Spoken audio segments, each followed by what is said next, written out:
Nigeria's calling to serve our Father's land with love and strength and faith.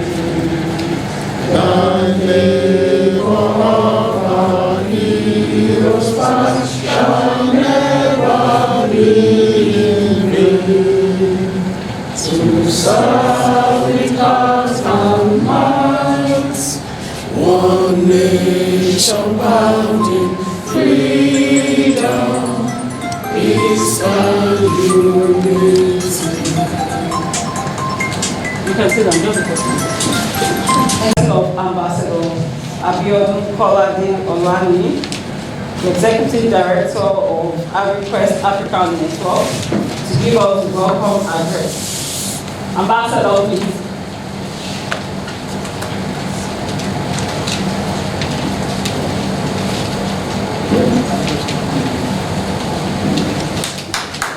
Let's welcome you.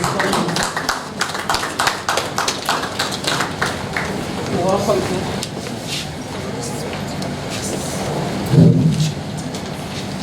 And I want to really assure everyone we are in for a nice time. AQAN Forum is a vision that was bettered from the year 2019, and up to now we have this is the 5th edition.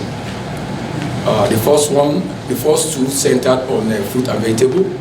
We started it like a novel dream. That was in 2019. One edition in Lagos and the other edition in Abuja, where we really celebrated with the FAO the year of millet. That was last year. It was really proclaimed all over the world, and I think it was really something more about the issue of value chain. Now we're talking about root and tuber crops value chain. Now the question is, people continue to ask, why are you doing this? We found out that for Nigeria, we are really disadvantaged along the value chain because of the lack of knowledge. People still work more. We have a lot of people that still say more on the area of the upstream. And where you have the benefit is the downstream. And everybody have a role to play. And that is why we say agribusiness is one of the pathways to our economic prosperity. That everybody have one role to play along the value chain. The question is, should we say we should be poor and that Nigeria is poor? No. And that is why I see many other countries say they see money flying the streets of Nigeria. And for this edition, we make it a purpose that you will be finding out that people that are not even from us, they will tell us some certain things about a product that is so novel to us. Even the research that have been done. And I think to challenge I and you today, coming here today, that we have a lot of things to do. Nigeria is almost the largest producer of cassava in the world. But when we talk about processing, we are not even among 1 to 20. What is really wrong? We talk about yam. Many of us are saying that China is doing cassava, India is doing cassava. Look, when people see opportunity in things, nobody waits for you. So please, I think you should congratulate yourself being in this November meeting today. And one other interesting thing, when I was really engaging some of the speakers here today, when they were telling me, because what I've always said that cassava, from the harvest you have from cassava is no more than 1 kilo. But they have done discovery of up to 4 kilo. I said, how do you get that from one stem? How many cassava farmers are here? Oh, great. Have you attained 4 kilo before? Have you attained 2 kilo before? Okay, thank God you are here today. So at least you will be able to understand how you can scale up. And that's why you see the topic, scaling root and tuber value chain and the market system. We are not just here to talk about how you are going to farm, we are going to talk about the processing, we are going to talk about the market. That's why we have the bankers, they are going to join us very soon. How do you finance yourself? How do you export? The Export Promotion Council is here. So it's a back-to-back program. We will not take our time, within 3 hours we are done. But one thing there is that, put up your mind, you are here to take something. And the question is, if we are saying Masterclass, go and bring 100,000. But for AgriQuest Africa Network, this is our own contribution, this is our own part to play in the agri sector in Nigeria. And I think this is what we have been doing in various sectors with various partners like NISPRI, like NCRI, and a host of others that we have been doing, that we have been having this alliance with them. So I will also enjoy you take these certificates for this program. It's something that will going to benefit you. There are some schemes that are coming up, that these are the things that we can be able to call you up. Okay, join up with this scheme. But if you just come here and just go like that, we are not saying you should be by force to take certificates or the materials. But one thing there is that one day, I mean, sometime you will be able to remember in social program you got an insight, to where you are. But I will say this: take the opportunity every minute of this program. All the speakers that are well ready, and thank God we're able to get government officials that are very important along this value chain. We have NISPRI here, we have NAPC here, we have representative of Nigerian root crop, I think they are still coming. We have the raw materials, they are here, and a host of others. So please, I will enjoy every one of you. Open up your mind, ask questions. Okay, this is not a classroom. Ask questions, and I want to tell you, cassava is our gold. Yam is our gold. Potato is our gold. Please let us take up the opportunity. There are a lot of things you can do. If you can't do the farming, go along the other value chain. You can do processing. You can do value addition. Okay, you can do logistics. You can do supply chain. You can be a marketer. Okay. There are a whole lot of things to do. That's why I tell people in the agribusiness, we are talking about agribusiness, we're not talking about only agriculture here, but we are talking about the business of agriculture. So take that opportunity. Don't look at it, oh, no, you have a role to play. Ask yourself, when you look at the value chain, which area can you play in? And we also have our advisory services. After this program, you have our details. I mean, you have the flyers there, AgriQuest. You can always contact us. We'll be able to follow you up any area that you needed on the follow-up along the value chain. And this is the thing we have been doing, the advice service and consulting for over the years. And our desire, I will live with this. We should take control of our primary processing. I said this in Abuja last week, in the conference we held in Abuja, when we were at the Postharvest conference. This was the emphasis I made. We should be in charge of the primary processing. I will say it here, we have our Indian friends here. Please, in India, do you have any foreigner taking charge of your primary processing? No, no foreigner, no foreigner. We ever. Please, I will beg us, let us build our capacity.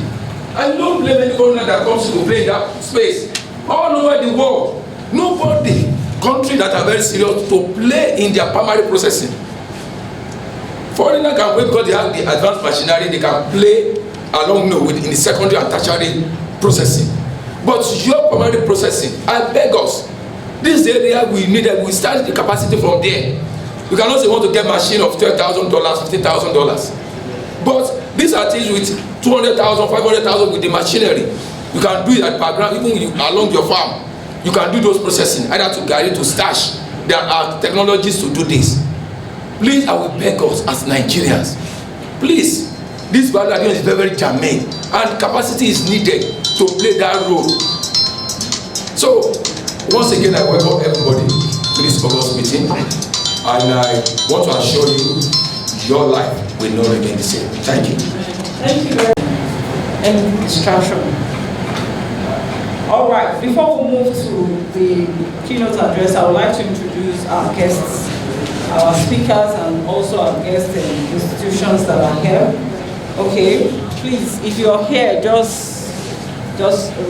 just signify, raise your hand, so that people will know where who you are and ministry you're representing. Okay, Dr. Mark Tokula, that's the Director of Research, National Roots Program. Are you here? Okay. We have Mr. Sundara Krishna from KSR AgriQuest Private Limited. Okay, please. Okay. Welcome, you're very welcome, sir. October 3rd, okay. Chairman, All Farmer Association of Nigeria. Are you here? Okay. Dr. Oluwole Ogunyemi, that's Farm Management Association of Nigeria. Okay. We're still expecting this. Alright. Dr. Wahab Ashiru from Federal Institute of Industrial Research. Are you here? Right. Dr. Tayo Adebola. I think Dr. Tayo Adebola is really represented here. Welcome, sir. These are your citizen companies. You're welcome, sir. We have Mr. Kennedy Lawrence. Mr. Kennedy Lawrence, are you here? Okay. Mrs. Nime James, Apple Food, Mr. Kazim Lamini. Then Association for Postharvest Management and Processing in Nigeria. Alright, so I want to recognize Lagos State Ministry of Agriculture, the Federal Ministry of Agriculture and Food Security, Federal Ministry of Industry, Trade and Investment, Nigerian Stock Products Research Institute, Raw Materials Research and Development Council, National Root Crop Research Institute, All Farmers Association of Nigeria, Federal Institute of Industrial Research Oshodi,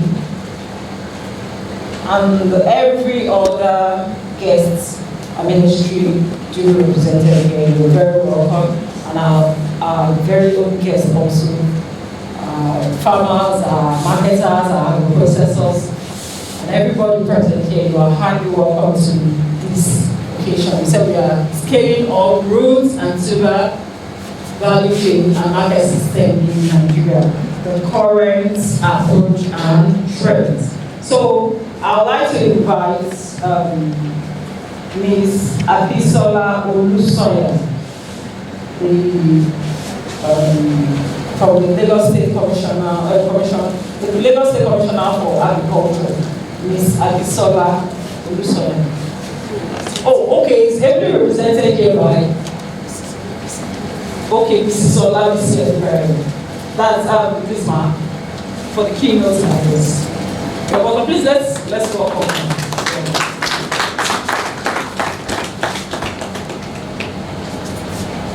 Good morning, ladies and gentlemen. The chairman,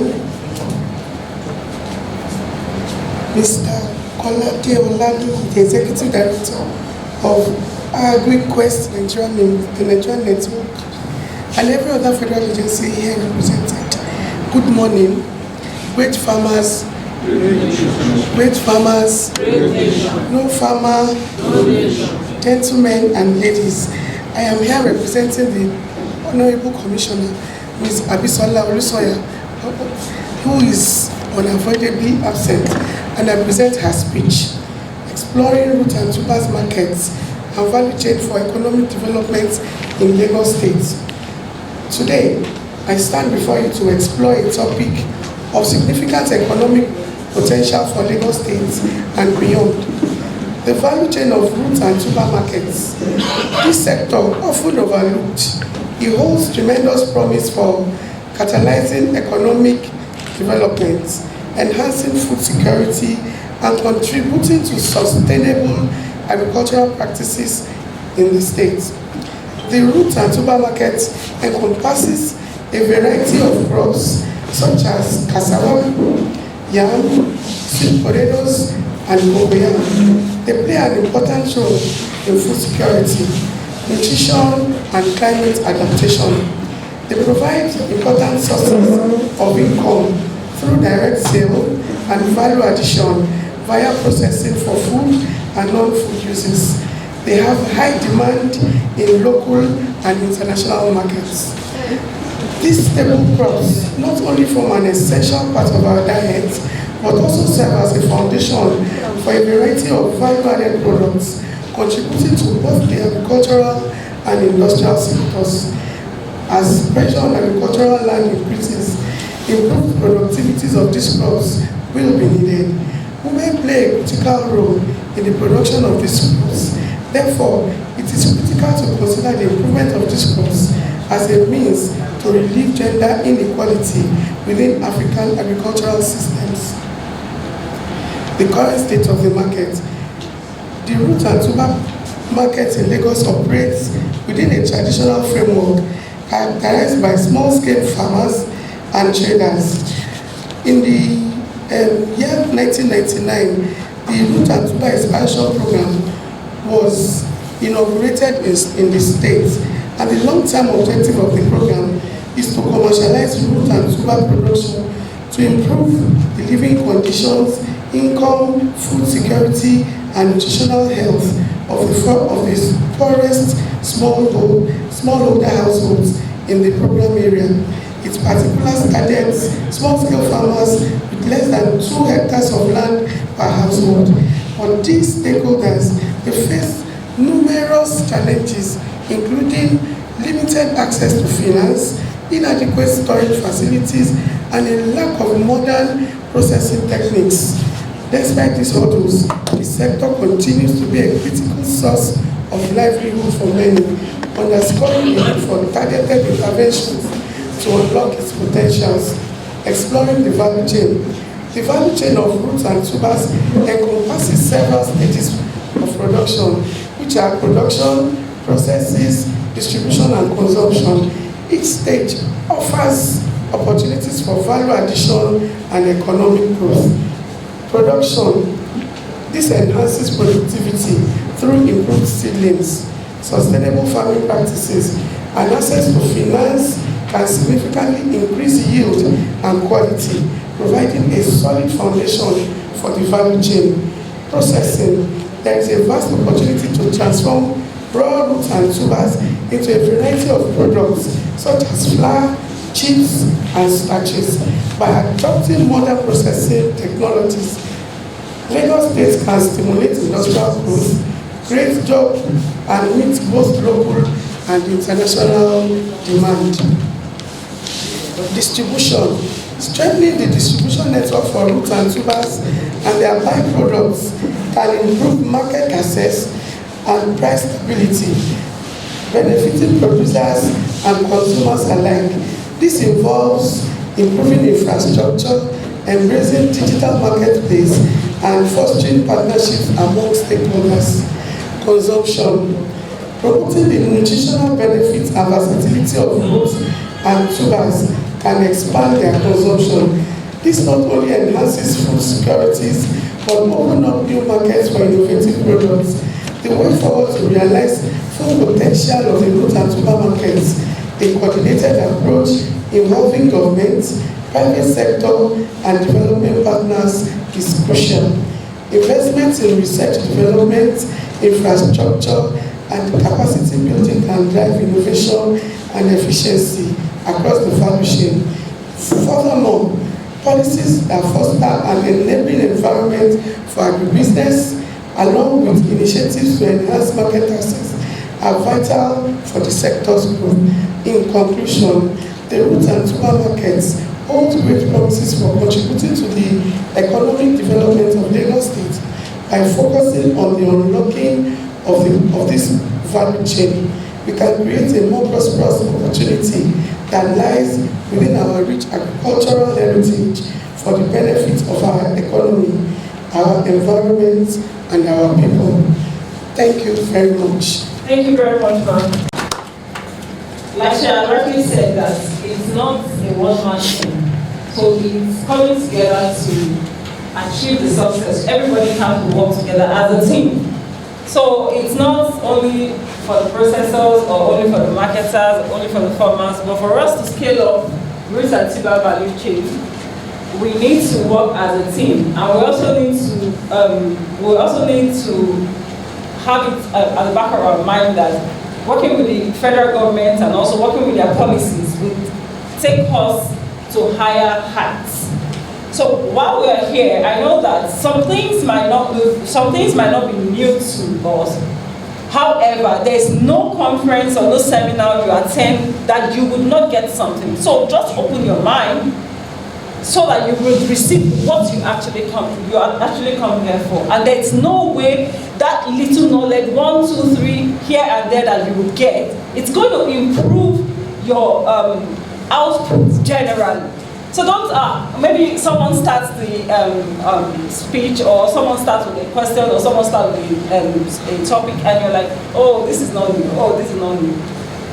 Hold it, go through everything, then pick what you want, because there will be some improvement in that thing you're used to, or that thing you've already been doing. So with that in mind, we'll also move, I want us to invite the chairman for Ikeja local government, if he or she is here, to give us the address. All right. Let's quickly move forward. While we're waiting for that, let's move forward to the keynote speech by Professor Lateef Sani, the Executive Director of Nigeria Product Research Institute in Ilorin, Kwara State, who is duly represented by Mr. A. Please let's welcome him.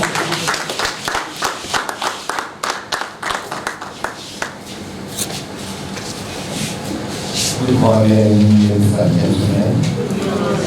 We are all welcome to this program, and I believe all of us we are come here to learn one thing or the other, just like the MC said. Don't say that I know what they are going to discuss. Let's all be here with an open mind, and at the end of the day, we gain one or two things. My name is Agbola Demi. I'm a principal research officer from INSPRI. I'm here to represent my executive director, Professor Oladimiji Lateef Sani, who is on avoidably absent. He has some other activities, other assignments to attend to. Now, coming to the theme of this conference, scaling root and tubers, value chain and market system in Nigeria. We all know we have different roots and tubers. And what do we mean by value chain? It starts from harvesting. How do you handle your products? This is especially what we're going to discuss with the district and tubers. How do you handle them? if there is a mistake in your harvesting, definitely it will affect the value chain. So if it is well harvested, now we're talking about transportation. How do I transport my produce to where it's going to be processed? And that too is very, very key. If you transport when it is sunny, definitely it will affect the produce. But at the cool of the day, we learned and we are being told that if you want to transport the products, you transport them at the cool of the day. So we have also there are farmers amongst us. We give advice. This conference or this workshop is set to give out advice to farmers. How do you plant your produce? What are the quality of your products or of your produce that you want to plant? Are you just going to plant any agricultural product that comes your way? Also, I believe we have extension personnel here. They go out to, questionnaires, find out information from those farmers. And also, we have processors here as well. When you have the product, how do you process? And for you to be a good processor, definitely, you must pass through some regulatory bodies, like NAFDA, like some standard oils of Nigeria. You cannot just cut corners and say, okay, you want to be a good, processor. And how do you add value? How do you extend the shelf life of this product? That's all what we're going to discuss today. Like your yam, how do you extend the shelf life? Your cassava, your sweet potato, your Irish potato, how do you extend the shelf life? Because they are highly perishable. And if they are not well, if there's no adequate post-harvest management, definitely it will affect all these produce we are talking about. So this is, like I said at the ministry, we give advice, and we collaborate with other bodies, like other research institutes. We collaborate, we come together, we say, what can we do together, to improve, the lives of the farmers?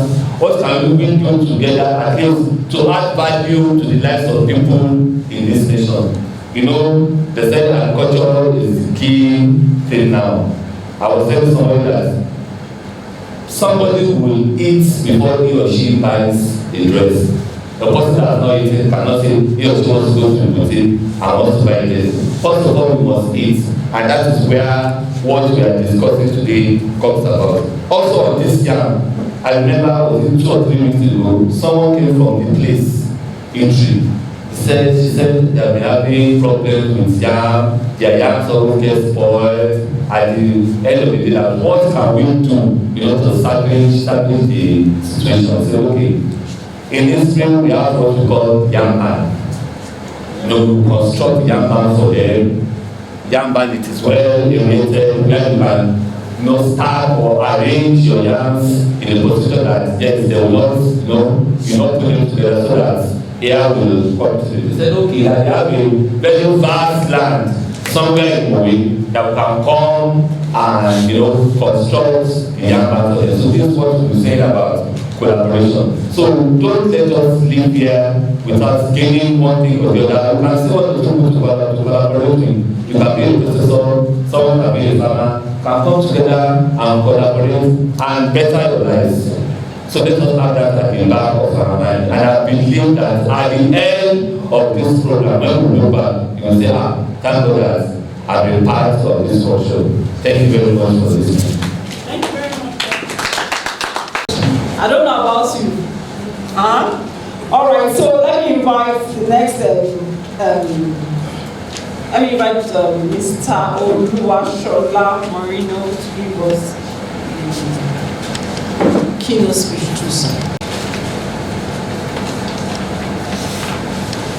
Good morning, distinguished ladies and gentlemen, the Executive Director of AQAN, and all invited speakers, farmers, and everyone present. My name is Oluwashola Marino. I'm representing the Acting Director General of the Raw Materials Research and Development Council, Engineer Emmanuel Kwaya. Shall be presenting the keynote speech for this session of the program.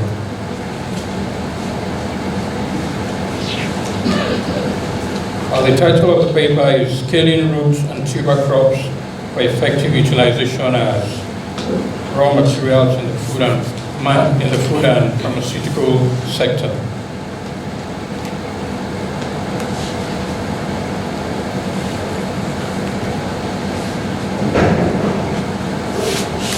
As we convene for the 5th edition of the Agribusiness Forum organized by AgriQuest Africa Network in collaboration with roots and tubers stakeholders, we embark on a journey of exploration and innovation centered around the theme scaling roots and tuber value chain and market systems in Nigeria, current approach and trends.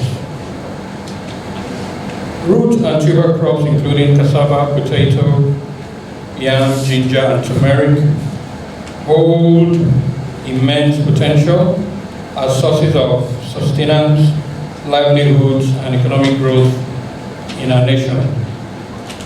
Today we delve into the intricacies of the root and tuber value chain with particular focus on strategies for scaling these crops effectively to serve as raw materials in the Nigerian food and pharmaceutical industries. Distinguished ladies and gentlemen, permit me to remind you that at the heart of Nigeria's quest for agricultural innovation and sustainability lies the Raw Materials Research and Development Council, RRDC. The Council was established in 1987 and stands as a beacon of excellence in research, innovation, and policy advocacy dedicated to harnessing the vast natural resources of Nigeria for economic development and industrialization. With a mandate to promote the optimal development and utilization of Nigeria's vast raw materials, RRDC plays a pivotal role in driving innovation, competitiveness, and value addition across various sectors, including agriculture. It is important for us to understand the significance of root and tuber crops and how their value chains are derived in the agricultural sector. Root and tuber crops represent the cornerstone of Nigeria's agricultural heritage, deeply ingrained in the cultural, social, and economic fabric of our nation. From the humble cassava to the versatile potato and the nutritious yam, these crops play a vital role in ensuring food security, income generation, as well as rural and industrial development. However, their potential extends beyond mere sustenance.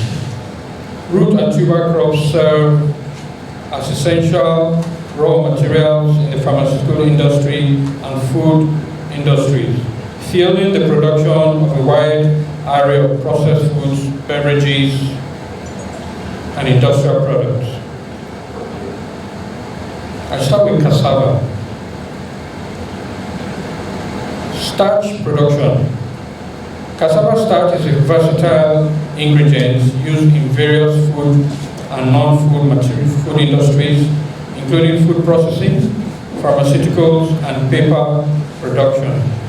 Its adhesive properties make it valuable in manufacturing adhesives, glues, and coatings. Specifically in the industry, cassava starch is used as a thickening agent in soups, sauces, and bakery products.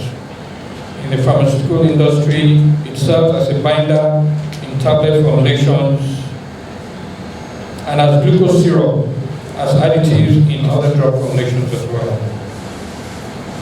Ethanol production. Cassava is a feedstock for ethanol production, which is used as a biofuel additive in gasoline and as an industrial solvent. For instance, ethanol produced from cassava is used in the production of alcoholic beverages, cosmetics, and sanitizers. Potato, chips, and snacks. Potatoes are a primary ingredient in the production of potato, chips, crisps, and snacks, which are popular consumer products. Potato chips and crisps are widely consumed as snacks and are produced by slicing and frying potatoes in oil. Processed potato products. Potatoes are also processed into various products such as mashed potatoes, potato flakes, and dehydrated potato products. For example, dehydrated potato flakes are reconstituted with water to produce mashed potato soups and other convenient foods. Yam. Flour production. Yam flour, also known as Ilbo in local parlance in this part of the country, is a staple ingredient in Nigerian cuisine and is used to prepare dishes such as amala and fufu.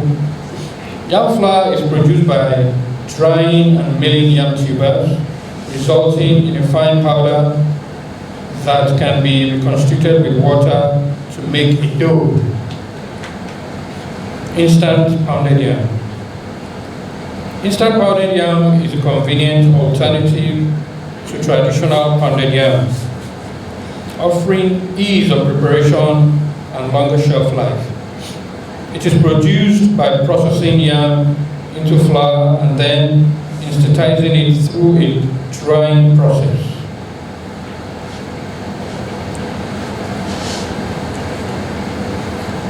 Ginger beverage production.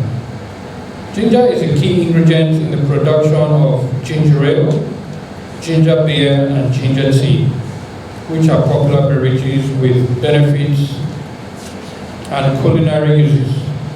Ginger ale and ginger beer are carbonated soft drinks flavored with ginger extract or syrup. Confectionery and bakery products. Ground ginger powder is used as a flavoring agent in confectionery products such as cookies, cakes, and candles. For instance, gingerbread cookies and ginger snaps are classic examples of baked goods flavored with ginger. These examples illustrate the diverse range of processed foods, beverages, and industrial products that rely on roots and tuber crops as essential raw materials. By harnessing the potential of these crops, Nigeria can foster innovation, value addition, and economic growth in the manufacturing sector generally. It is also important for us to appreciate the challenges and opportunities that are inherent in the value addition of some of these crops. Challenges in scaling root and tuber crops. One of such challenges is low productivity. Root and tuber crops often exhibit low productivity due to factors such as poor agronomic practices, pests and disease infestations, and limited access to improved varieties. According to the Food and Agriculture Organization, Nigeria experiences significant gaps in root and tuber crops, with cassava, for example, yielding below its potential due to suboptimal farming techniques and limited adoption of improved varieties. Post-harvest losses. Post-harvest losses pose a significant challenge in the root and tuber value chain, leading to economic losses for farmers and reduced availability of food for consumers in Nigeria. Post-harvest losses for root and tuber crops can range from between 20 to 40%, primarily due to inadequate storage facilities, transportation challenges, and spoilage during handling.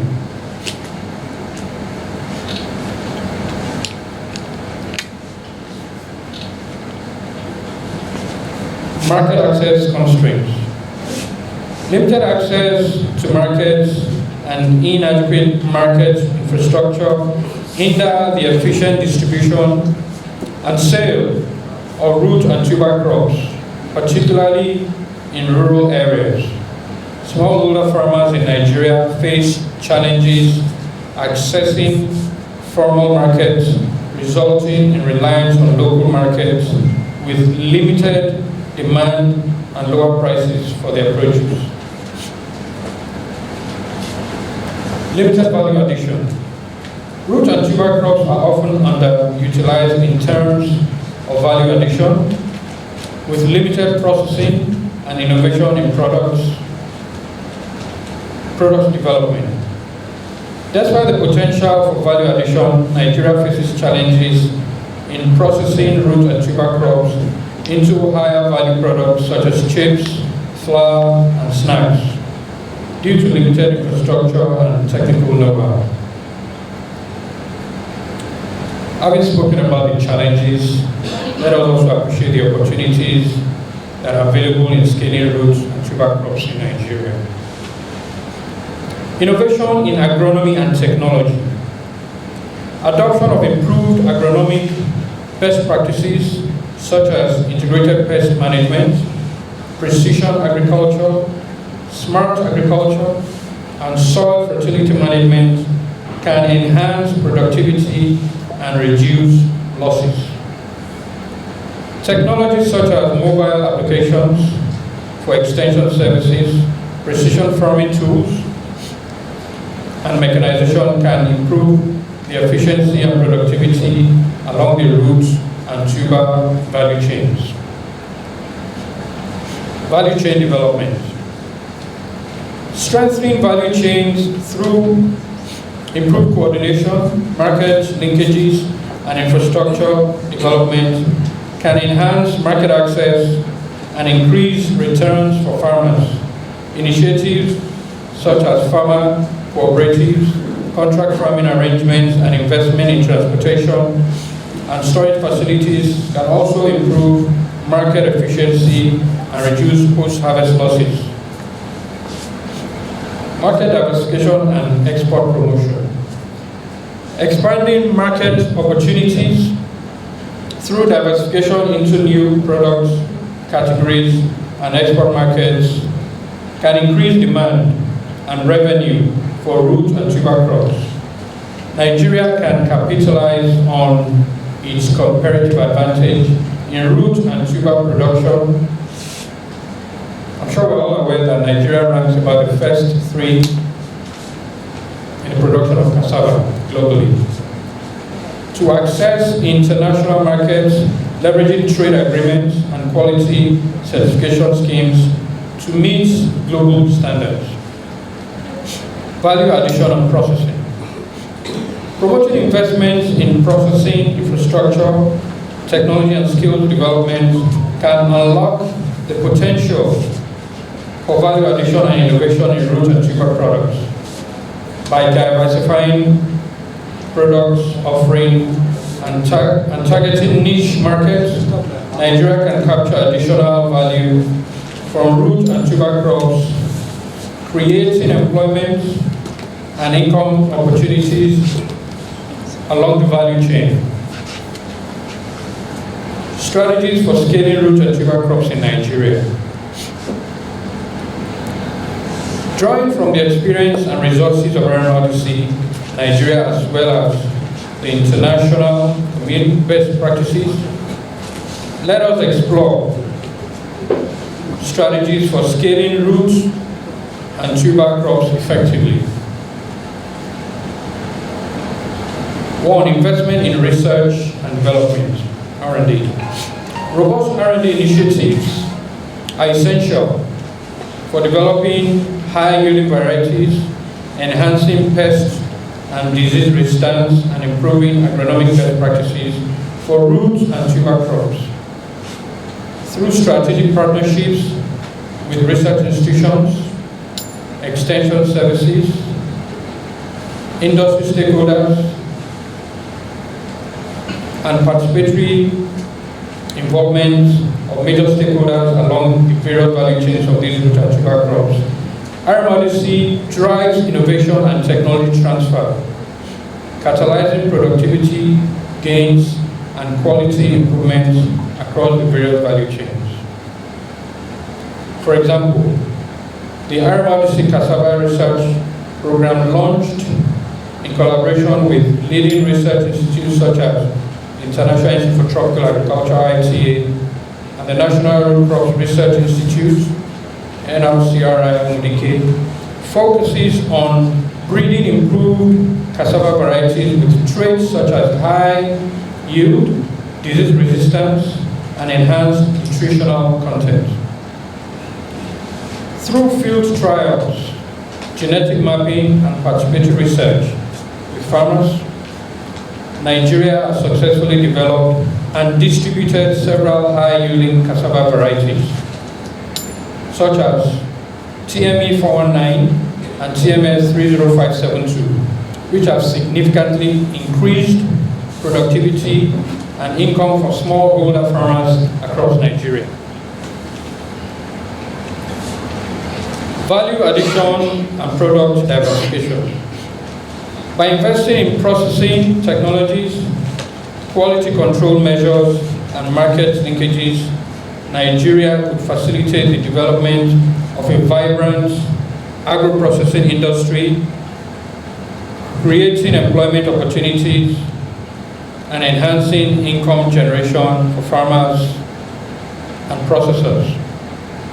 RMRDC spearheads value addition and product diversification initiatives which are aimed at transforming raw root and tuber crops into higher value processed products.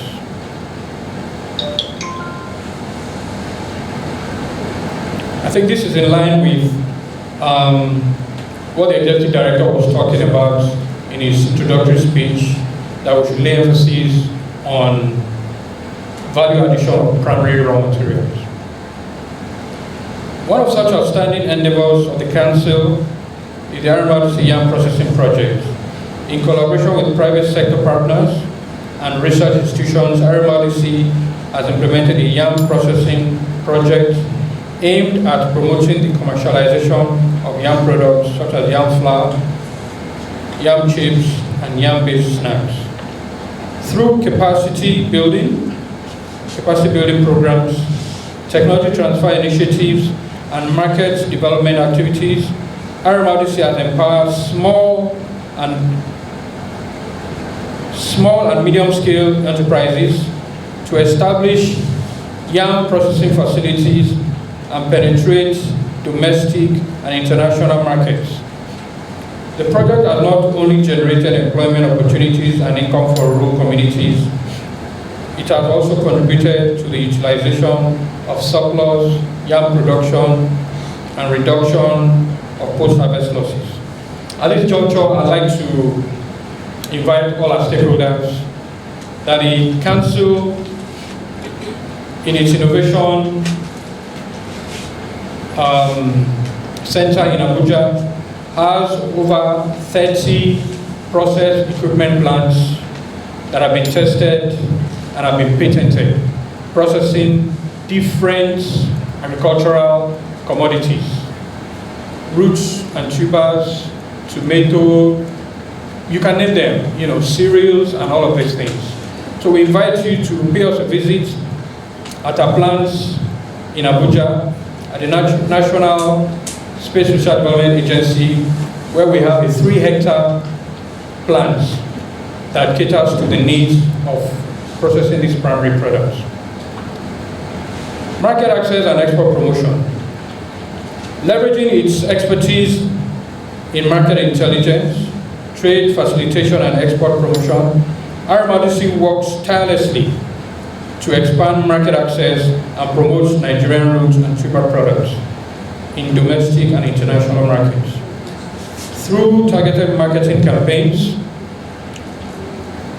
participation in trade fairs, both international and local, and exhibitions, and advocacy for favorable trade policies, RMRDC opens doors for Nigerian exporters, unlocking new opportunities for growth and prosperity. For instance, RMRDC Market Access Initiative focuses on enhancing market linkages and export opportunities for Nigerian roots and tuber crops, with particular emphasis on addressing trade barriers quality standard compliance, conformity assessments, and market entry requirements. These have been observed to be, impediments to us attaining maximal profits, from the export of most of our agricultural produce beyond our frontiers. Through market assessments, buyer-seller meetings, and trade missions, RMRDC facilitates connections between Nigerian exporters and international buyers, leading to increased exports of root and tuber products such as cassava flour, potato chips, and yam pure. By providing technical assistance, market intelligence, and regulatory guidance, RMRDC empowers Nigerian exporters to compete effectively in the global market and maximize the value of their products. Current approach and trends in scaling root and tuber crops, success stories and case studies, emerging technologies and best practices, as well as policy recommendations for sustainable growth. Emerging technologies and best practices play a crucial role in enhancing the productivity, efficiency, and sustainability of root and tuber crop production. One of such technology is precision agriculture, which utilizes data-driven approaches, satellite imagery, and sensor technologies to optimize input use, reduce environmental impact, and increase yields. Countries such as Brazil and China have embraced precision agriculture to improve the management of root and tuber crops, leading to significant gains in productivity and profitability. Additionally, innovations in post-harvest processing and storage technologies are revolutionizing the root and tuber value chain. For example, the use of solar dryers, hermetic storage bags, and mobile processing units enable farmers to reduce post-harvest losses, prolong shelf life, and add value to their products. Initiatives such as the African Development Bank's Technologies for African Agricultural Transformation program promote the adoption of these technologies among smallholder farmers, driving sustainable growth and resilience in the agricultural sector. Case studies and best practices of successful scaling of roots and tuber crops. Let us delve into the new real-world case studies and best practices that exemplify the successful scaling of root and tuber crops locally and elsewhere. Nigeria's Cassava Bread Initiative. Nigeria's experience with the Cassava Bread Initiative serves as a compelling case study of how government-led interventions can drive the adoption of roots and tuber crops in the food industry. Through collaboration with key stakeholders, including flour millers, bakeries, Nigeria successfully introduced cassava flour as a partial substitute for wheat flour in bread production, leading to increased demand for cassava and improved livelihoods for farmers. I recall in the years 2004, 5, 6, when the council was the forefront of this initiative.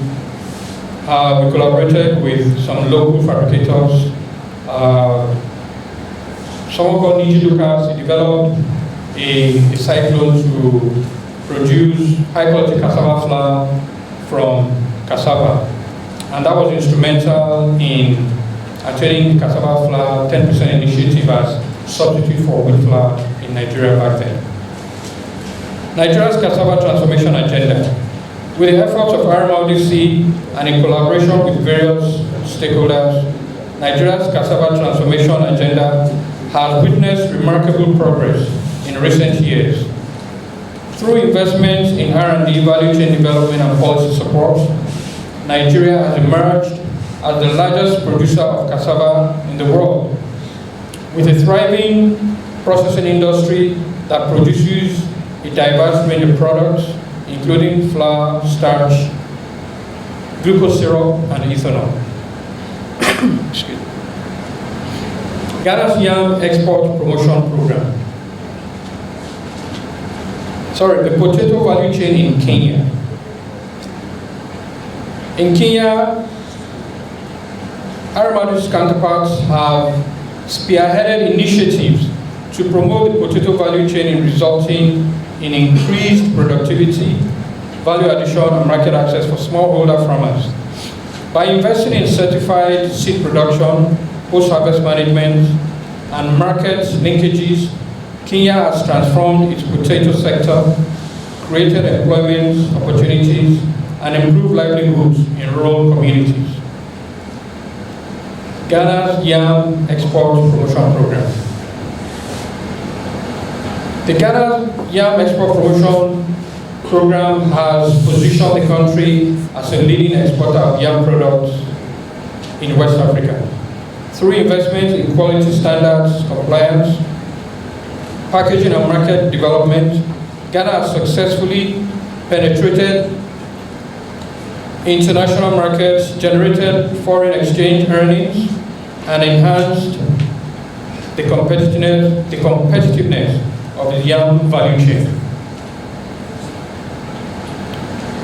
Thailand's cassava industry success stories and case studies. Success stories and case studies provide valuable insights into effective strategies for scaling root and tuber crops. One notable example is the success of Thailand's cassava industry, which has undergone significant transformation through targeted policies and investments. By promoting value-added processing, quality control, and market diversifications, Thailand has become the world's largest exporter of cassava products, generating billions of dollars in export revenue annually. This is where Nigeria needs to be. We are the largest producer of the primary raw material, but we do very, very little to adding value to it and enjoying profits inherent in value addition and competitiveness of the product globally. Policy recommendations for sustainable growth. Policy recommendations are essential for creating an enabling environment for scaling root and tuber crops sustainably. One key recommendation that RWC prefers is to prioritize research and development, R&D investments, to improve crop varieties, enhance pest and disease resistance, and increase yield potential. Countries such as Uganda and Kenya have established national root and tuber crop research centers to spearhead breeding programs and technology transfer initiatives, driving innovation and competitiveness in the sector. Furthermore, policy support for value addition, market access, and trade facilitation are critical for unlocking the full economic potential of root and tuber crops. Initiatives such as the Economic Community of West African States, ECOWAS, Regional Cassava Initiative Program, to promote regional cooperation and harmonization of policies to boost cassava production, processing, and trade within the first West African sub-region. By aligning policies with regional and global market dynamics, Nigeria can enhance our competitiveness and capitalize on emerging opportunities in the root and tuber crop sector. As I conclude, summary of key insights and recommendations. In conclusion, today's deliberations have shed light on the immense potential of scaling root and tuber crops for sustainable development and economic prosperity in Nigeria. We have explored various strategies, best practices, and success stories that underscore the importance of leveraging these crops as effective raw materials in the food and pharmaceutical sectors. Key insights and recommendations from the keynote address include: 1. There is a need for robust research and development efforts to enhance crop productivity, quality, and resilience. By working with specific institutions that have mandates for the development of root and tuber crops, we can achieve much more together than working in silos individually. The importance of value addition and product diversification to unlock new markets and increase economic value. The imperative of market access and export promotion to expand the reach and impact of root and tuber crops domestically and internationally is another very, very salient recommendation. Call to action. Collaborative efforts for sustainable development. As we chart a course towards a more vibrant and resilient agricultural sector, I call upon all stakeholders, government agencies, research institutions, private sector enterprises, civil society organizations, and development partners to join hands in the spirit of collaboration and partnership. Together we can harness the power of root and tuber crops to drive inclusive growth, poverty reduction, and food security for all Nigerians. Let us all commit to strengthening partnerships and collaboration across various value chains from farm to market. Let us invest in human capital development, capacity building, and technology transfer initiatives. Let us also advocate for supportive policies, incentives, and regulatory frameworks that promote sustainable agricultural best practices, and inclusive value chain development. In closing, I would like to express my heartfelt gratitude to our distinguished invited speakers, panelists, and participants for their expected valuable contributions and insights. Your passion, expertise, and dedication are expected to inspire us all to strive for excellence and innovation in our quest for a more prosperous and sustainable future. My sincere appreciation goes especially to the organizers, sponsors, and partners who have made today's event possible. Your unwavering support and commitment to agricultural development are essential drivers of positive change and progress in our nation. As we depart from this forum, let us carry forward the spirit of collaboration, innovation, and resilience that define our collective journey towards scaling root and tuber crops for effective raw materials utilization in the Nigerian manufacturing sector. Thank you, and may we continue to work together towards a brighter and more prosperous night tomorrow. Thank you very much. Okay, so without wasting our time, we'll move to the Postharvest, farm practices, land management, and digital technology. So I'll be inviting Mr. Sundara. Take your time, and we'll try to give you as much as the knowledge we gathered from our experience and from our career and everything. And I would like to invite Mr. Chidambaram, who is an expatriate in the not only tuber or root crops, every crops. He has more than 30 years experience in agriculture. He has done so many projects, not only in cassava or potato. We have done chili, carrot, sunflower, I can simply say there are no major commercial crops that he has not worked. In that single sentence, I can say that one. And I would like to invite Mr. Chidambaram on behalf of you all. Thank you so much. Good morning. I am an educated agri graduate and experience in all agri projects in India for more than 30 years. Okay. Now, here that we have taken up one project on Cassava plantation. Actually, this is one of the major crop in African countries, particularly in Nigeria. So, in what way we can do better cropping in Cassava? That is how we have been working with one industry. For their backward integration, we are developing an 1,000 hectares of Cassava plantation in Ogun state now. As a pilot project. Hello. As a pilot project, we have started up in 140 hectares now.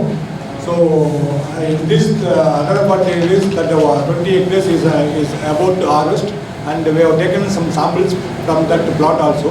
In what are the practices which we have taken up in this project? That is how I am going to narrate it you. Let's try and start it. Okay.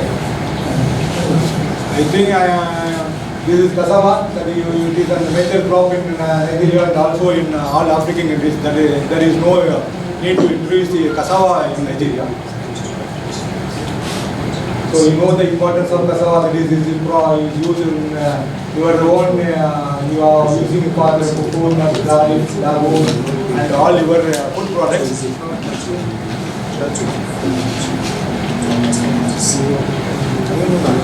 This is one information which you have to know, because it's the first position. So they have more areas, but in the unit production in Nigeria is very less as compared to other Asian countries, in also in African countries. So how best we can increase the yield per hectare? What are all the practices to be adopted? Where in Nigerian conditions we are all lacking? That we will see. Yeah, what are the challenges in Cassava production in Nigeria? First, the Cassava is mostly as a traditional, and a lot of valuable products which you are getting through all your rudimentary methods. Due to the perishable nature, it is marketing and logistics issue and post-harvest losses. That the bad milk consumption on crop growth. On what stage it has to be irrigated, on what stage it has to be fertilized, and it has to be known to all the farmers so that they can adopt all the good practices. There is a low level of mechanization due to the small holdings and soil degradation, indiscriminate usage of herbicides. Here, that actually, if you are doing best land development practices, there is no need to use more pesticides. That I will see you that how best we use the land development activities by which how we have reduced the use of herbicides in our plantations. And actually here there is a more problem in the cropping is weed. But here we are using more herbicides. Instead of herbicides, we can use some intercrops, as you know, that is soybean or maize or groundnut, whatever that crop which you are using for frequently, that can be used as an intercrop. But that particular concept is not at all prevailing in any part of the area. In the small areas, they are practicing that one. So that intercropping will also reduce the weed infestation, and also it will give an intermittent revenue for the farmers. Because if you have planted cassava, you have to wait for more than 10 to 11 months to get an yield or to get a revenue from the crop. If you go for some intercrop with soybean or maize or something else, then within 3 months of the period, you can get minimum return from the crop, by which we are also getting minimum income, and also you are reducing the weed infestation in the crop. So soybean, groundnut, these are all leguminous crops which will add on nutrients to the soil also, by which that your cassava crop will also get more yield.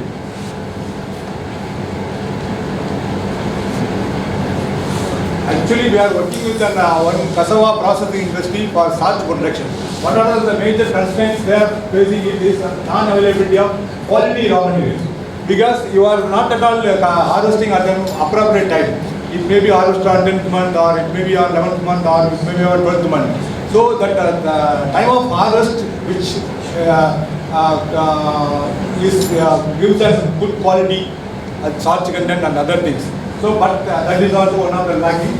And right fluctuation in the raw material cost. I think that before last 3 to 4 months, what was the cost of cassava tuber? Now what may be the cost that you have known.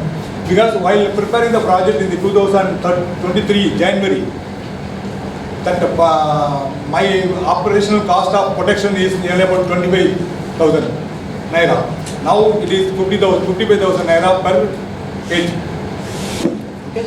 But here that market price is more than 125,000 naira, I think. And that availability of raw material is limited for the shortest period. Here it is only that during the season only we are all going for that crop, so there is no need, we are that processes are not able to get the product at during the off season. So how we can get the raw material at the off season? That is what also we have planned, and we have adopted some new technology to get an raw material during the off season.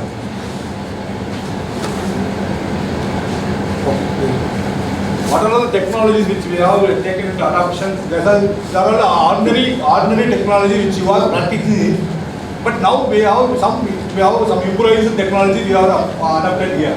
One is the proper method of land preparation. Here actually I have seen in all the farmers field and other things, you are using one plowing and one cultivation, and then you are going for an harrowing and bridging. That is how you are using it. So the soil is not properly tilted, and it is not highly, because if you are tilting more the soil, then automatically the weed seeds will be get down, and then weed infestation will also be get reduced. Here what we are practicing is we are doing 2 plowings and 2 cultivation and 1 harrowing and bridging, by which we are practically we are seeing the last year that where we are using more plowing and other areas, we are the weed infestation is very less. We have used only one herbicide during the pre-emergence only. We have not at all used any post-emergence herbicide. So only one herbicide which we have used. There is no chance for using the post-emergence herbicide, because the weed infestation is very less. Second one is the planting distance. Here we are adopting that 1 meter into 0.8 meter. Accommodating nearly about 1, 2, 3, 4, 5 number of per hectare. 12,345 plants per hectare. So that the plant population is a more important factor to get a good yield. If you are planting 12,500 plants per hectare and ensuring that all the plants have been survived, then only you get a good yield. If suppose if your plant, one plant is getting in 1 kg yield, then automatically you will get then 12,500 kg per hectare. Okay, but your average yield is about 8.2 tons per hectare. So the plant population and plant distance is more prevalent to get a good yield. Here and also we are planting style is also they have been different. Actually you are planting on horizontal line, you are using that one in cutting cutlass and other things. Now we have taken another method. We have cut into the small pieces of 15 to 20 centimeter size, and then we have treated with some fungicide, and then we are planting it on the ridges on the vertical portion, not on horizontal portion. Here you are planting on horizontal portion and then cutting with the cutlass. Okay. Now here what we are adopting is we are cutting to the 15 to 20 centimeter pieces first, and then we have treated with some chemicals in the sense fungicides. So if you are giving some fungicide treatment before planting, then there is no chance for any fungal attack in other cases. We cannot use any chemical in the spraying and other things. Only very limited pesticides and fungicides have been used for 1 year period. selection of quality planting material and nursery techniques. Here that is actually, as you all know, that DME 419 is one of the most prevalent variety, most popular variety in Nigeria for not only for the processes but also for your local consumption. It is a very good yield, very good crop and getting a more yield. That is the one variety which we are also using now. But here we are practicing one nursery technique also. Because I am already told that you have to maintain a plant population. So once you have planted the seeds, so after 7 days or 10 days it is being germinated. So after 20 days if you are waiting it, then you can count the population. How many seeds have been germinated, whether 10% or 20%. So if the gaps have been filled up with on 21st day, then you will maintain the plant population. As already told, if you are getting in 1 kg per plant, then automatically you get 12,500 ton, 500 kg. Okay, so you have to maintain the plant population. How best you can maintain the population? But if you are planting on first day and 21st day you are going to gap filling means, what we are practicing is while planting on the same day of planting, we are developing one nursery with all the sets. Small cutting, we will cut the stems into small pieces of 1 to 2 buds, and then we will put it in the some beds, and then it will be also get germinated. On 25th day we will collect that seedlings and then we will plant it on the field. So the age of the plants are all are same. So because these also have been planted in the nursery on the same day of planting, so 21st day we are uprooting that seedlings and then we are replanting in the main field. So the entire field population is almost same. So we are, by which we are maintaining population. Second, the nutrient management. Here that due to the cost of fertilizer, that the market price for NPK fertilizer, the cost is very high. So we are not able to give an adequate fertilizer to the crop. At least to some extent, at least if the crop requires, suppose if the crop requires 100 kg, at least 25 to 40 kg you have to apply to the appropriate time. First you have to apply it on the basal dose as before planting or while planting, or otherwise at the end of second month and fourth month if you are supplementing with your fertilizer, then the crop will be good. That's also we have been tested and we have been got result also. And the irrigation management. Here that is all your crops are on rainfed crops. You are not supposed to give irrigation during the November, December, January, February, March. Until 3 or 4 months you are not getting any rain at all. So how that we can supplement that crop with the irrigation? That is how we have also tested with the drip irrigation. So we have installed a drip irrigation for 140 hectares. So if you are supplementing that crop during the summer season with 1 or 2 irrigations and with some little bit quantity of fertilizer, then you will get a two-fold increase in yield. That we are in India, we are getting about 40 to 50 tons per hectare. 40 to 50 tons per hectare. Here, that major, most of the fields they are getting around 15 to 18 or 20 tons only per hectare only. They are all getting. Okay, is the rainfed crop you are getting at 20 tons means. If you are supplementing with, you are supposed to give supplementing with irrigation during the summer period, then you will get more than 120 to 30% yield. That is also we have practiced now.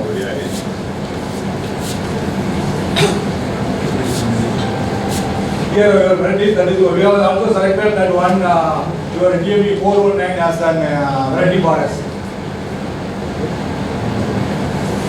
This is the one which you have to, this is the way which we are planting it actually. Here you are all planting in the horizontal side. Here we are planting it with vertical planting with some treatment with the fungicide.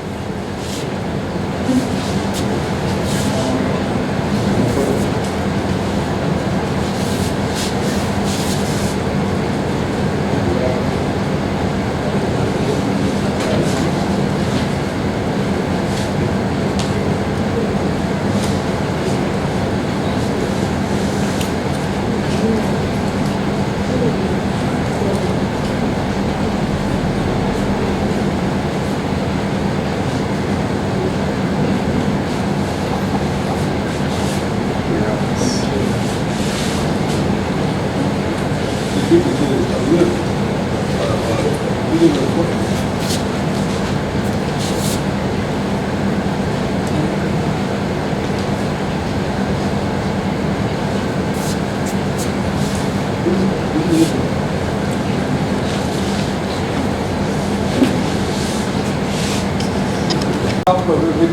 less wage competition.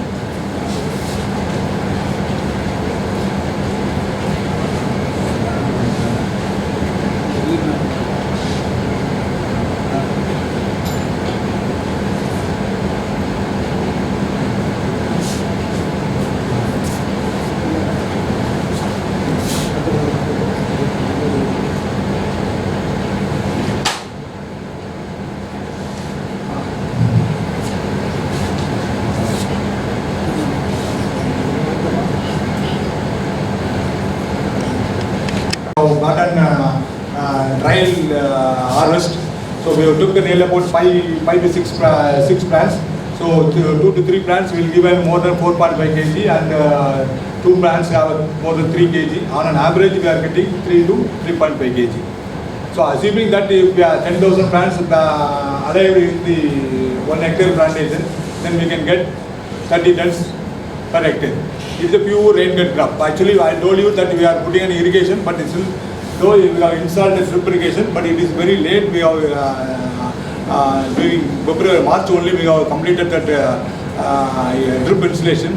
So by the time we are receiving some good rainfall also, so there is no chance to give irrigation. But next year our crop will get good irrigation.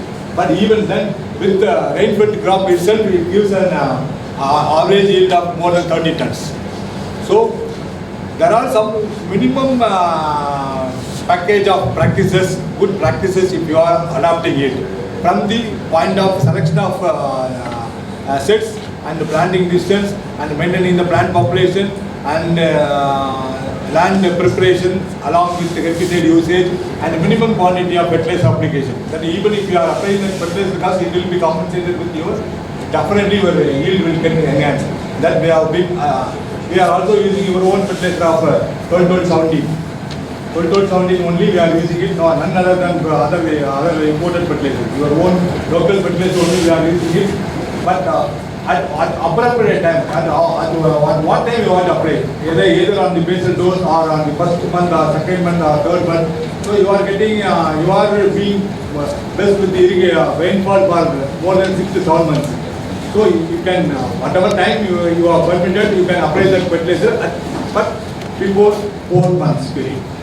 Within 4 months period, if you are able to supply the fertilizer, then the crop acceptance will be more and you can get good yield. Okay, thank you. If any technically any queries for you, you can ask. Thank you very much. Is there something? I would like to continue this session for I hope you got very good consultancy, I can say, with Mr. Chidambaram technicality. I want to ask some questions and I want to show you some materials so that you can understand what is the result of his expertise and also his hard work. What are the things we are following, and I'll show you the result because of that. This is a cassava, not only one stem. This is not the only one tubal from the one root. I would like to show you. From that one stem,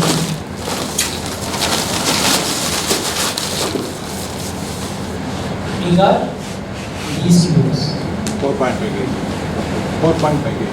4.5 kg. This one. These all are same. You can see the sizes.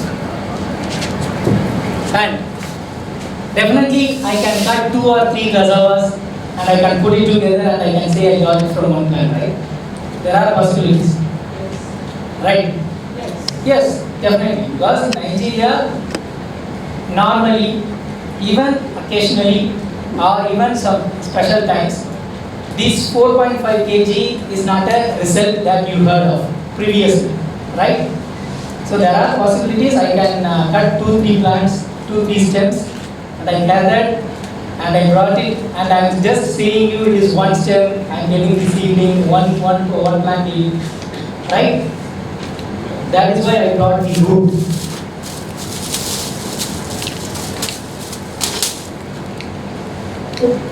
You can see the development. And these stems from the outside. These stems. See, I can say that this is from one plant because you can see the roots, tuber development. 1, 2, 3, 4, 5, 6, 7.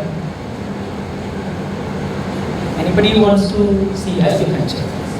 Okay.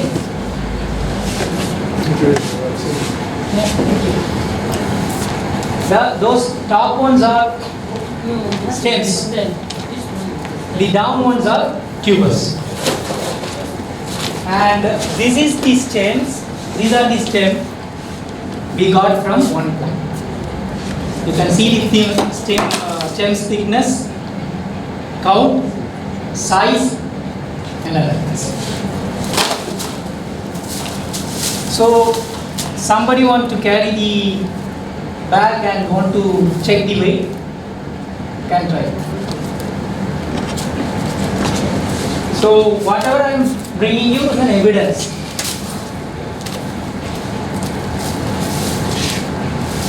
You can see anything, no problem. You can check the tuber size, weight, everything.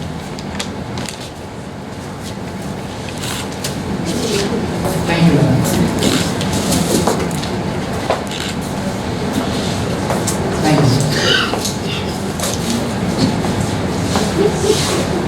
I hope you can believe us now. Because in Nigeria, the basic thing we need is trust. Right? Yes. Now, can you trust us? Yes. This sound makes no. Can you trust us? No. Yes? No, this church. What is the variety of TMP 419. Even the stems, the IATA which developed TAP 419, they are promising good environmental condition. They are promising nearly 30, 35, 20, 25 normal condition, 36. But as per our practices we are doing, we can get more than that. So why I am showing you this evidence? Everywhere, everybody will come, explain, okay, this is what you have to do, this is what you have to do. And everybody will listen. It will be like a teaching session, like a school or college session. We don't want to do that. Because we want these practices which has to be executed in Nigeria, and Nigeria has to try another side in the cassava production. Not only in the cassava production, we can suggest anything like potato, yam, any production, tubers, not only tubers, or cherries, berries, horticulture, ginger, anything we can give the guidance. So this is the evidence I am showing you to trust the process, what he explained.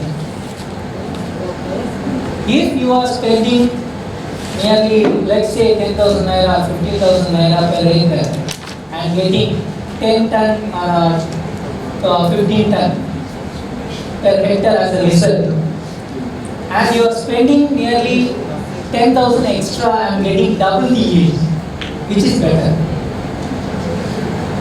Double the yield means profit is double, and the expense is reduced into more than half.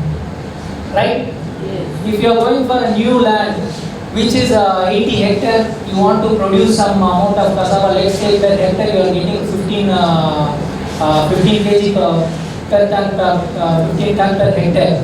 100 hectares, it will be like 150, 1,500, right? In the same 100 hectares, if you are able to get 3,000, you don't need to go for another 100 hectares for development. That is where the calculation lies.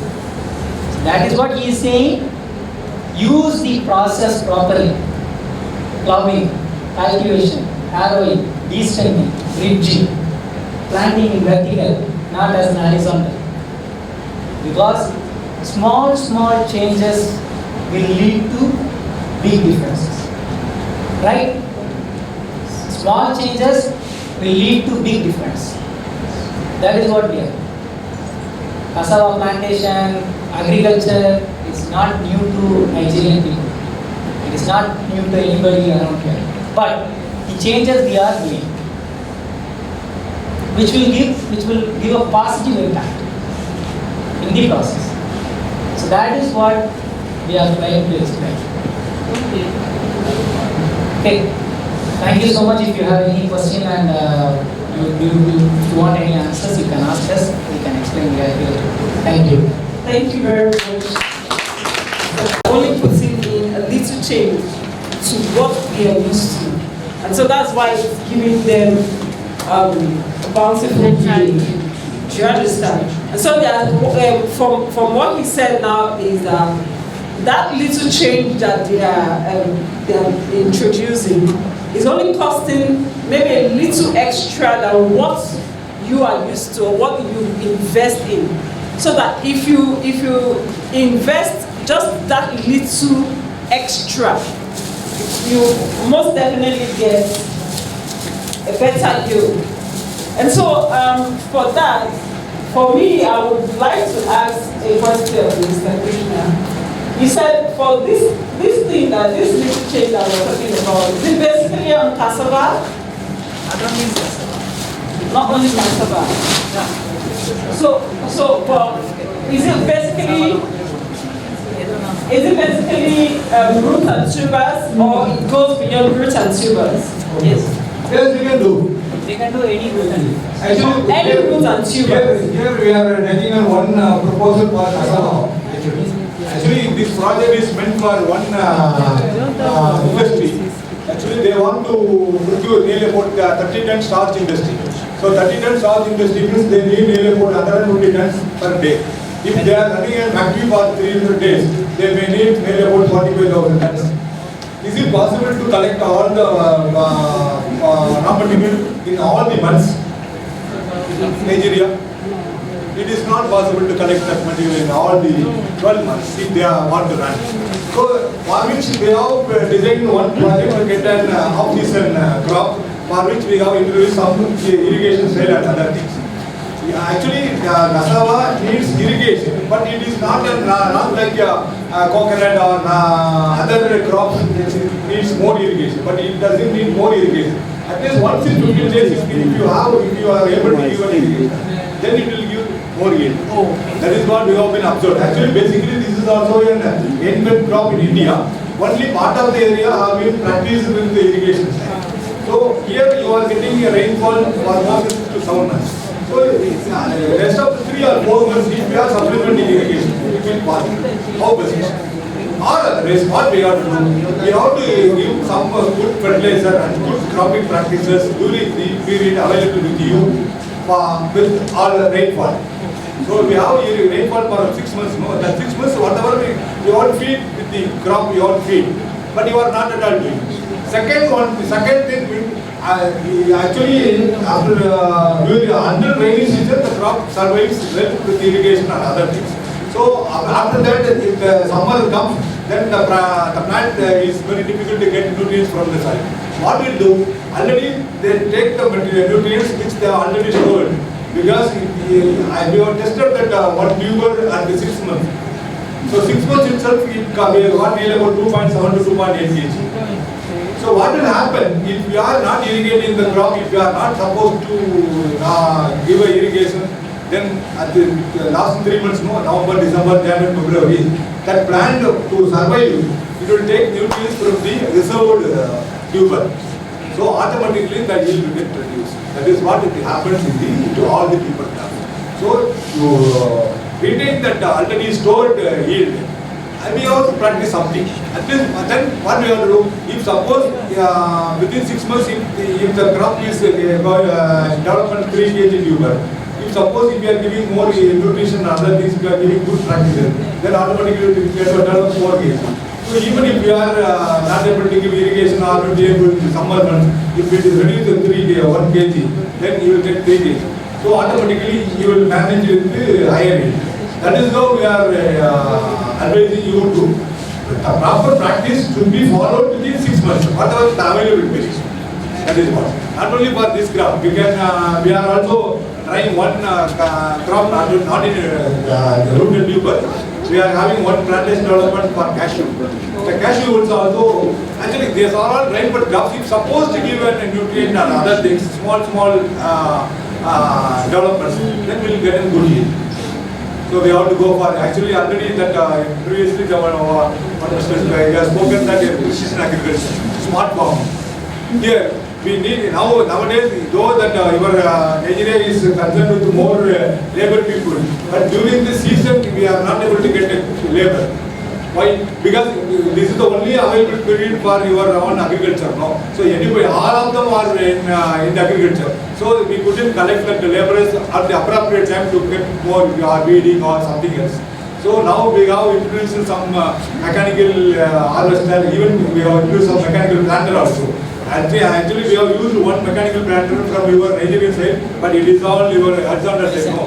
Now we have been introducing one mechanical planter. It is on vertical planter, so it will form proper ridging, and also it will cut the stems and then it will plant in the vertical side.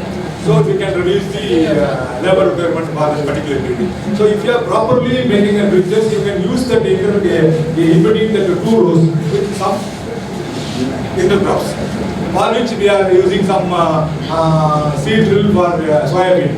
Just you have to put the seeds on the drum, and then if you are rolling out the seed drum during the ridges, then automatically it will sow the seeds.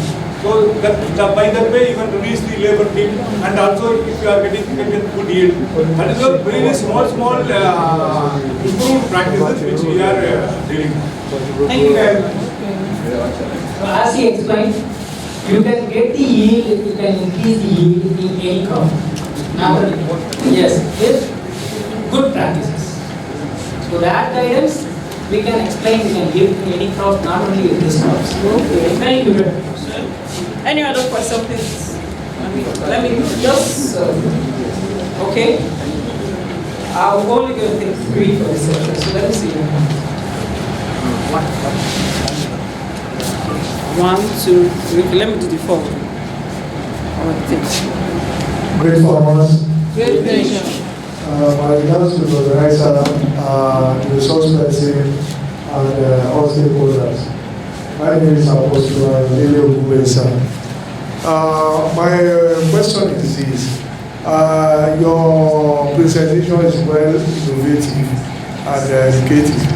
However, the equipment that you are mentioning in your submission, how do we assess it? And secondly, when you are presenting the STEM, we have variety of STEM that you presented here at this seminar.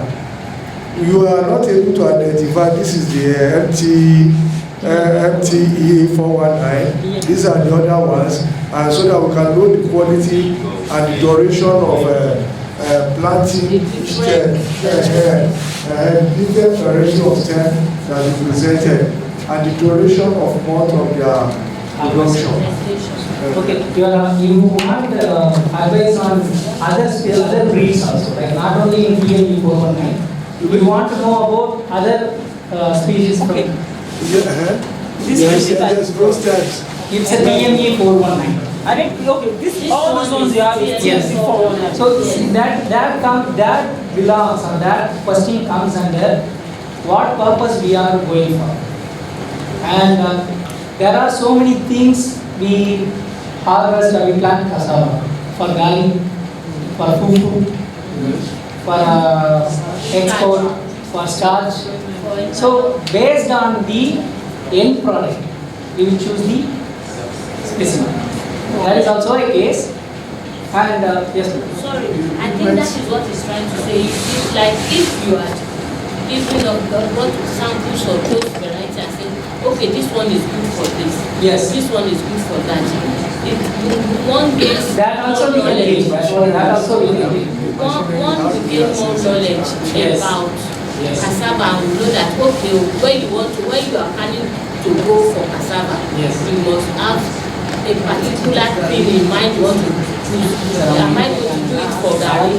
Am I going to do it for starch? Actually, I think this is one of the ruling variety in Nigeria for all multi-purpose variety. This is the one of the multi-purpose variety. But why we have selected this variety? Because of it contains more starch and it yields more. Okay. So if you want particularly for garri or tofu or something else, then we have to select that variety because we have also gotten guidance from IATA only for because we need that starch content, more starch content, then automatically we will get good yield. No? For that only we have selected that crop. If you are specifically if you are requesting for tofu or garri, whatever may be, then we can select the crop and then we can as per that practice we can try to increase the yield. We will try.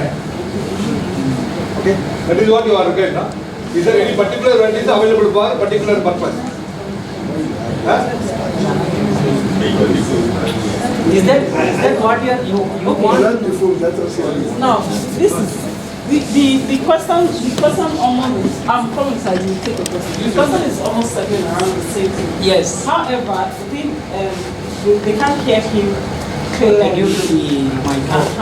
So now the thing is, this specimen you have brought this specimen and you came with that I understood. Sorry to. Okay. So the finished product now, for this one that you brought now, some people are asking now, is this your finished product? Is it going to be for garri? That is what. Just to eat alone, or for fufu, or for all? Can you use this one for everything? Yes, that is what he explains. Okay, that's what he explained. You can use this. Multi-purpose. Multi-purpose,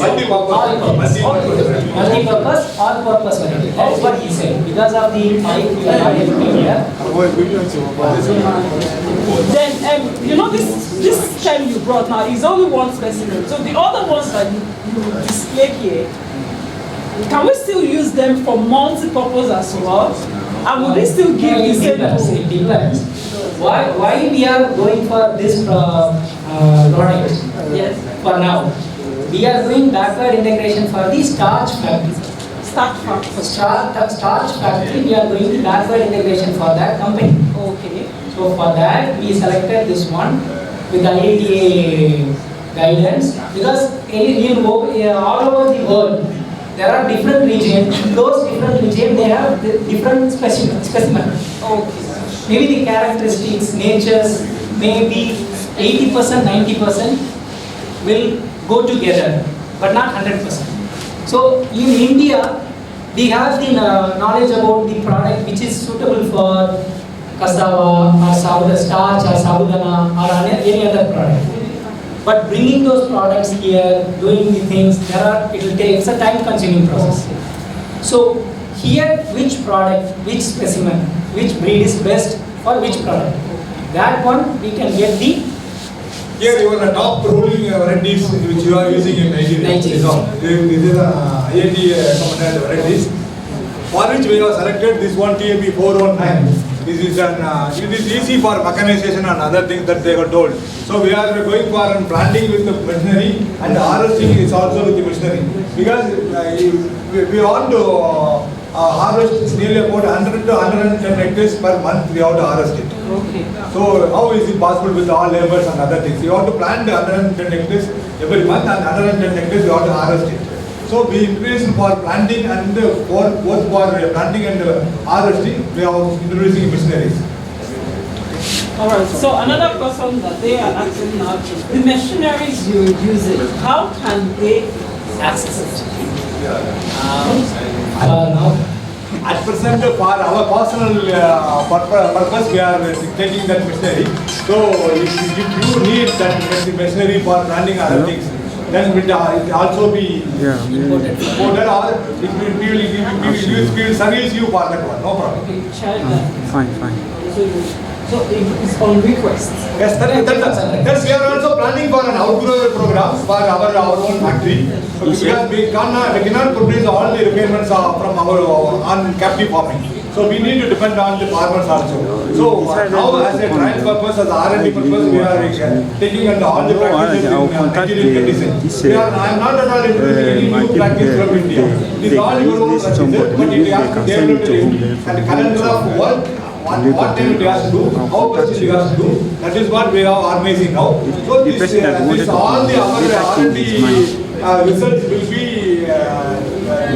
taught to your own farmers also during the outgrower program. So this is what we are planning now. So if you are following these practices 1, 2, 3, 4, 5, then you get a good yield. That is what we are going to do. So before that we have to be get the good result in our own condition. No, that is what we are trying it. So not only for 1 hectare or 2 hectares, we are developing it for another 1 hectares. We are making a trial and other things. So probably during the next season we will go with the outgrower program nearby areas also. If even then if you are from outside of our open state or you are from some other state, you can get an direction to request to your own industry, your own group. Then we will ready for giving a suggestion or guidance. That's no problem. Thank you very much. Thank you. My humble self is, my name is Joseph Action, the Chief Executive Officer at AgriQuest System. I'm into the system. And a program I'm organizing,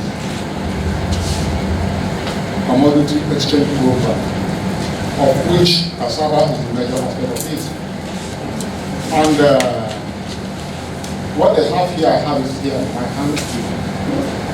And what every cassava farmer needs to know or understand is like this madam puts. If you want to cultivate cassava, what variety or what maybe you want to process garden, what varieties of cassava you will plant. You get the point. What matters is for a cassava farmer, if you want to go into cassava farming, first of all, select the varieties of cassava that you are going to plant. And what are the things that help you in selecting the varieties of cassava? First of all, ask, what is the name of cassava? 2, what is the dry matter content? And 3, what is the starch content? These are the things that matters in cassava business. Any cassava that you produce that has that high dry matter content, we give you what we go for any variety. Ethanol, starch, garret, fufu, or whatever. Great farmers. So that if what we are asking is now that they are here, and their own varieties is from China, from India, sorry. Yeah. The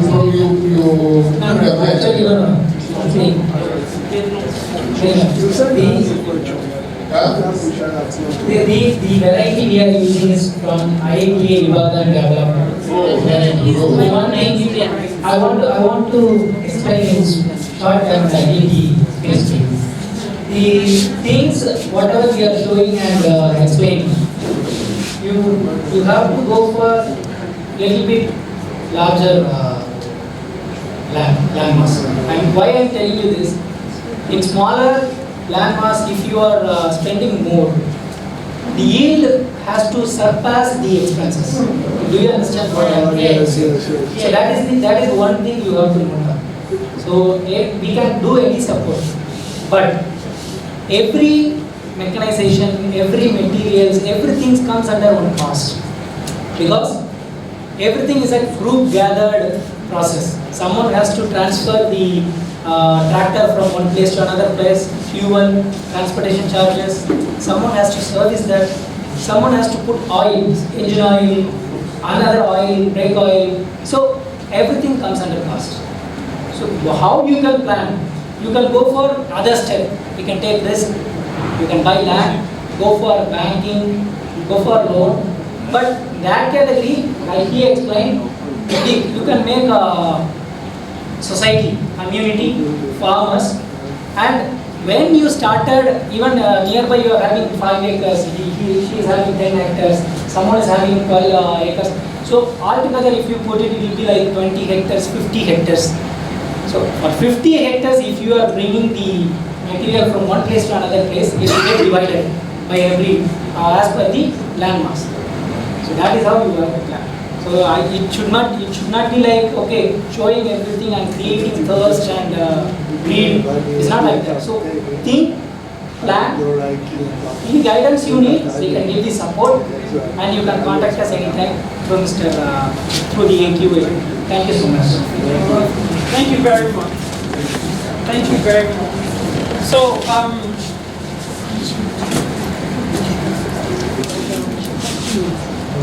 all right, without wasting much of our time, I would like to invite Ambassador Lali. Ambassador Abelo, please.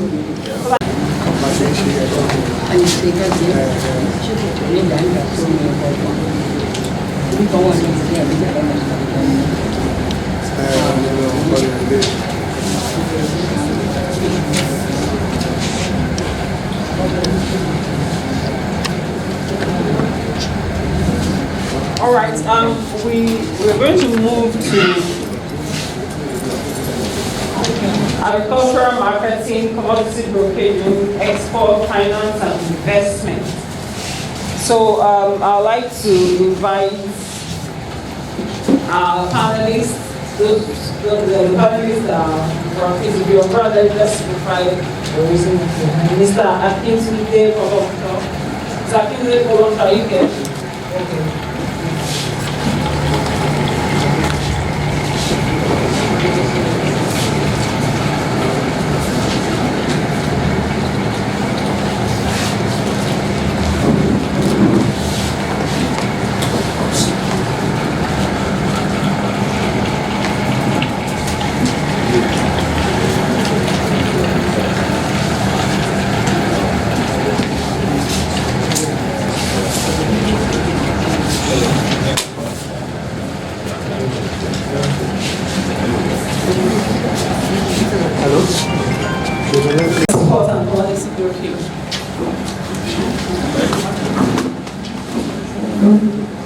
Dr. Otto, are you here, please?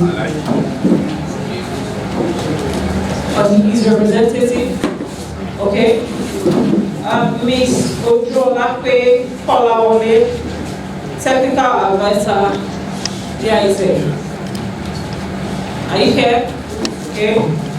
Mr. Aloy Akota, President, Agricultural Produce Seller Association of Nigeria. All right. Mr. Charles Uduka, the CEO of Heroes Commodity. All right. Thank you very much. Let me hand over the mic. Okay. We have the floor, sir. Good morning, everyone. All for the good you observe. I'm Haruna Ali by name from Nigeria Presents Council, representing my regional coordinator, Southwest Regional Coordinator, NPC, Mr. Akintunde Kolonta. I would like to let you all at least give you a brief about NPC. This is Nigeria Export Promotion Council. It's a federal government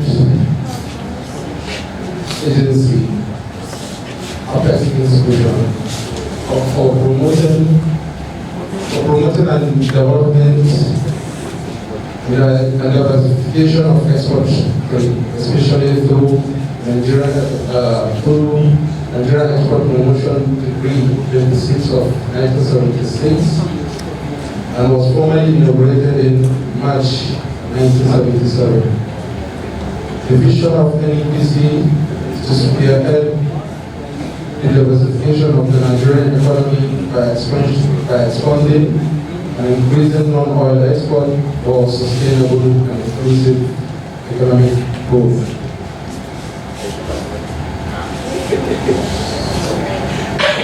Sorry, that's the vision.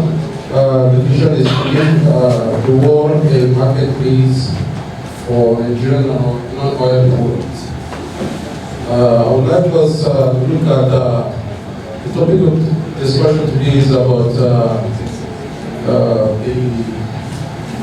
the root and tubers value chain and market system in Nigeria. I would like us to look at the statistics here. Some statistics from 2019 to 2022. The countries or the countries that need yam for exports, which is United States, about $23.3 million per year, followed by Brazil with $10.2 million per year, Netherlands $3.6 million per year, Malaysia, which is the fourth, $714.7 thousand per year, United Kingdom, which is the fifth, $276.8 thousand per year. And looking at that, we don't have time. And those things, the yam you can find it in Nigeria around Ondo, which is the southwest here, in Orin, and north central of the country, Niger State, and probably B2B states. And I will now go to the next one, which is the Cassava. You can find Cassava around Ekiti, Ogun State, and in forest states as well. The Cassava export markets are primarily Europe and North America. Few number of important but smaller markets in Asia, such as Japan, Korea, and China. The export markets for cassava chips and pellets and cassava starch is highly price competitive. Next is potato, which is the peri-peri. There are about 4,000 different varieties of potatoes. The record previously held by Algeria was broken by Nigeria in 2023. Nigeria emerged as the largest potato producer in the continent, contributing about 58% of the overall volume of potato in the globe. Find them in forest states as well. Turmeric. In 2022, top importers of turmeric were United States with about $44.1 million. Next is Bangladesh with about $28.7 million. India about 36 time will not allow to be talking about all these things. Let me just jump to what is required. In export markets, whenever you want to venture in export business, there is need for one to look at some factors before venturing into export business. You need to have a market research. Let's say the country you are about to export to. You need to have market research, who are major competitors, and specification, which is the rule of entry of that very country. You need to also look at that before venturing into particular export business with such country. And the issue of raw, semi-finished and finished goods, which I believe in we are actually talking about how we can improve value addition here. Whenever you're exporting something that is raw, I believe you see the level of your income will be low compared to a processed product.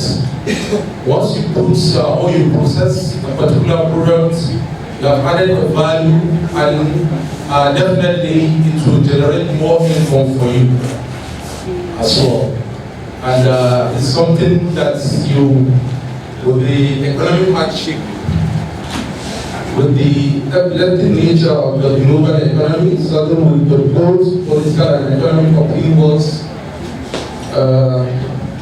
coming to Nigerian context, the country is endowed with human and natural resources. We need to think on how we can leverage on potentials, our potentials for country survival. We need to also look at our exports. That is, those that are doing export business, we need to make or put more effort in terms of having a better profit. And also the issue of value addition, and there's need for one to look at where you source your material to is important. Coming back to factors, where you source for your materials, you need to look at an environment that is closer to you. One, an issue of your processing capacity. Whenever you want to have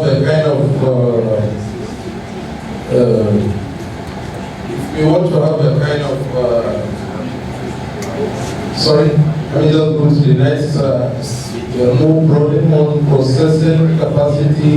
The access, at least one need to be sure, need to use some of the approved laboratories, such as you need to do the NAFDAC, the National Franchise Services, African Quality Assurance, and the one for which is ACCP, Hazard and Critical Control Analysis Point, and Halal, which is internationally. And you need to also look at your packing and packaging system, which is the more important thing that we are lacking in this country. We normally produce here primarily locally, and by the time one needs to, let's say, in the issue of packaging and packaging system, just if I remember, just like what my boss normally said, there's no Nigerian way of doing exports. Please, we should try to avoid such, so that we can have a standard way of packing and packaging. If I could remember the Ghana yam, some of the yams that are exported from Ghana are being exported from Nigeria to Ghana. The issue is the packaging system. We always like our Nigerian way of doing things. We need to sort them out first. We need to look at which variety, at least, which one is okay for us to export. And as well, you can use the ones that are not okay to sell them in this country. The ones that are okay or that meet the parameters, quality parameters, you can sell them abroad to get your dollar. But sometimes some people will like to pack everything at once and sell it abroad. And that brought about issue of rejection. Most of our products have been rejected. So whenever the product left Nigeria, going to another country, it's no longer your name. It's Nigeria. They will just say Nigerian products are being rejected. Not your company, not your name. It's a Nigerian product. And as well, sometimes those responsibilities are being saddled with Nigerian Export Promotion Council. If you are registered with us, we need to go, we need to visit you, we need to verify your company one, we need to see how you are doing. the way you package your things, and it's something that maybe I don't think we can just come and arrest you and other things. The issue is we can just put you, we have to put you through. These are what they need, these are what is required for you to have a kind of corrective measures. Which look at the things I would like to say about it. And I don't know how many of you people, are registered exporters here with Nigerian Export Promotion Council. I can see 1, 2, little. Are you ready for export, please? Yes. So, how about registering with Nigerian Export Promotion Council? It's easy. You can log on to our official website, www.nepc.gov.ng.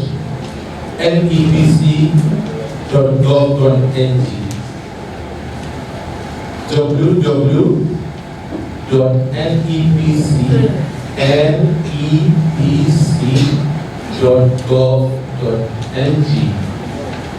You can search.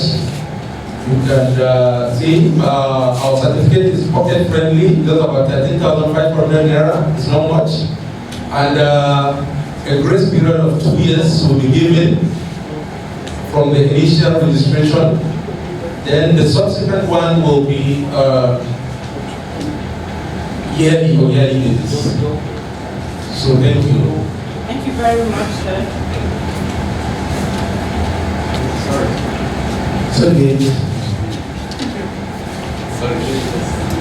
Sorry. Sorry about that. Sorry. I would like to.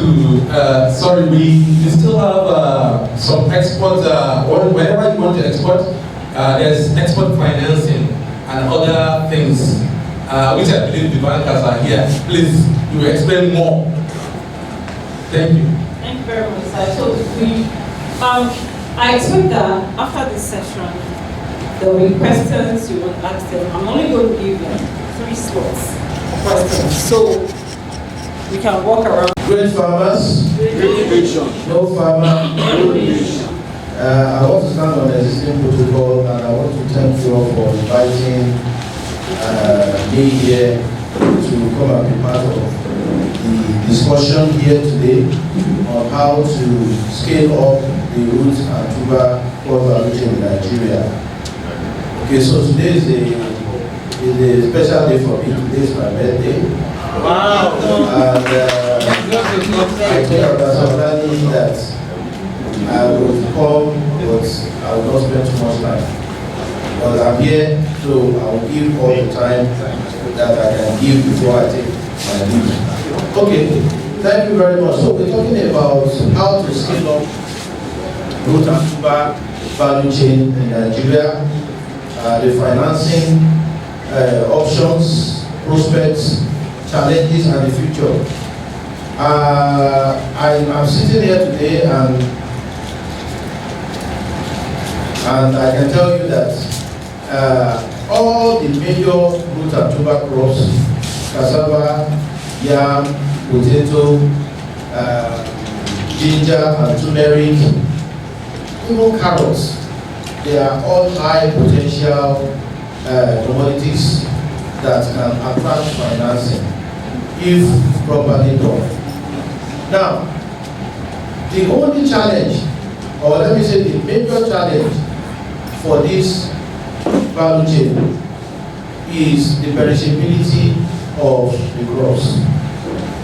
You know, all of the crops without exception, all the root and tuber crops without exception, are subject to deterioration almost immediately after harvest. Maybe with a few exceptions like ginger and turmeric that you can harvest just clean and then you put at home and then you use. This perishability is a major concern for banks and financial institutions when they are considering giving money for the root and tuber value chain. So, what is the comfort that banks will have when we are trying to finance this particular value chain, fruit and tubers. Number one, we want to be sure that we have proper storage that will increase the shelf life. Somebody was talking about, I think the man from history was talking about how one of the eateries came to ask them what can they do about their yams that they are buying that is going bad. It's a loss for that issue because when the yam goes bad, when they return to the market to buy it again, they might not buy it at that same price. The price would have gone higher. So it's a loss for them. So banks are also concerned about such things. Like give this farmer money to produce yam. How am I sure that even after he has, overcome the production risk, he has overcome the pests, he has overcome the weather, he has overcome all the things that he needs to overcome, all the challenges he needs to overcome to even produce the yam. So after producing the yam, what happens to it?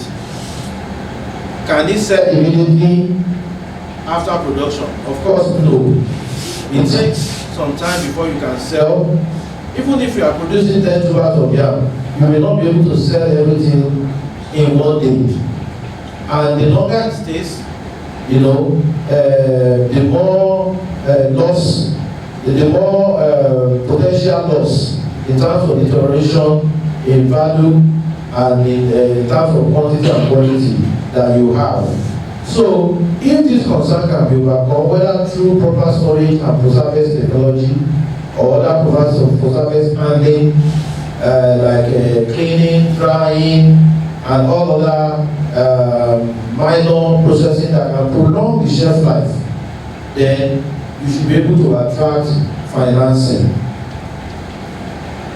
This particular value chain, root and tuber, like I said, it is high potential value chain because almost not all the crops, all the root and tuber crops have great market potentials. They are high in demand. They also have great export potentials. Is it, you may know about ginger and turmeric. But let's even look at yam, cassava, and potato. Yam has high demand in the export market, like our guy from the Nigeria Promotion Council have mentioned to us.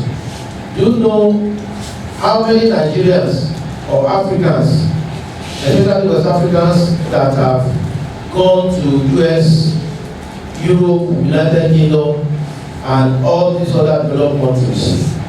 Many of them have not lost their taste for our own grown food here. I remember when I was living in the UK, anytime a Nigerian person invites me to dinner or to come and see them, I always tell them, please, I don't want, as if I have a choice, but I always let them know that I will not eat anything that is not Nigerian food. And many people like that, that are left the shores of this country across Nigeria, Benin Republic, Togo, Ghana. At least I know that in all those places they eat a lot of yams.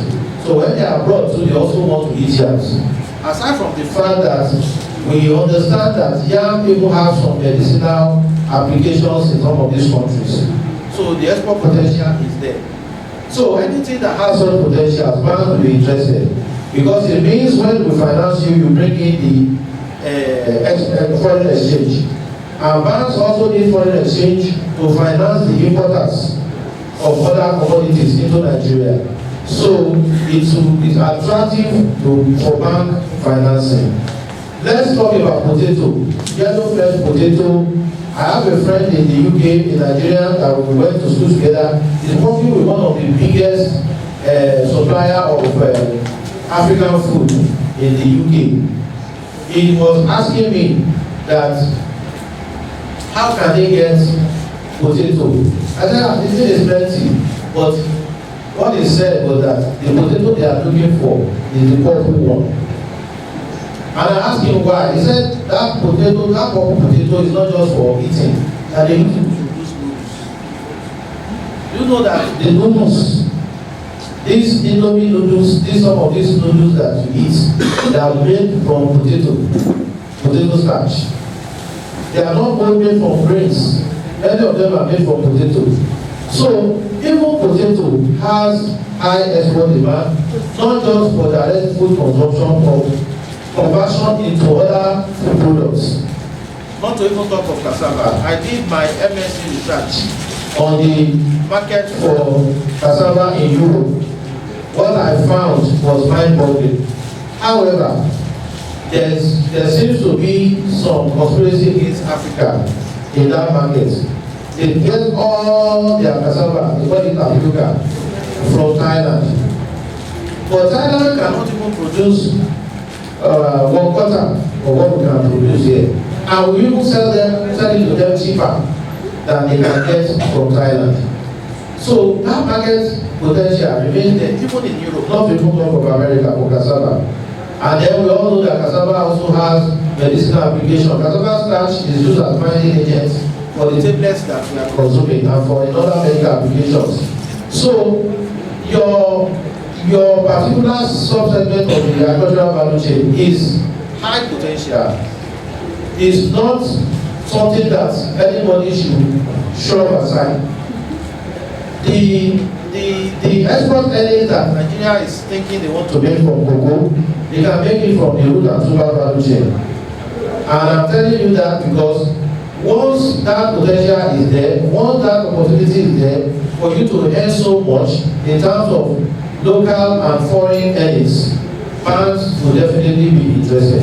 So what is the cure to many of the issues that you have with banks?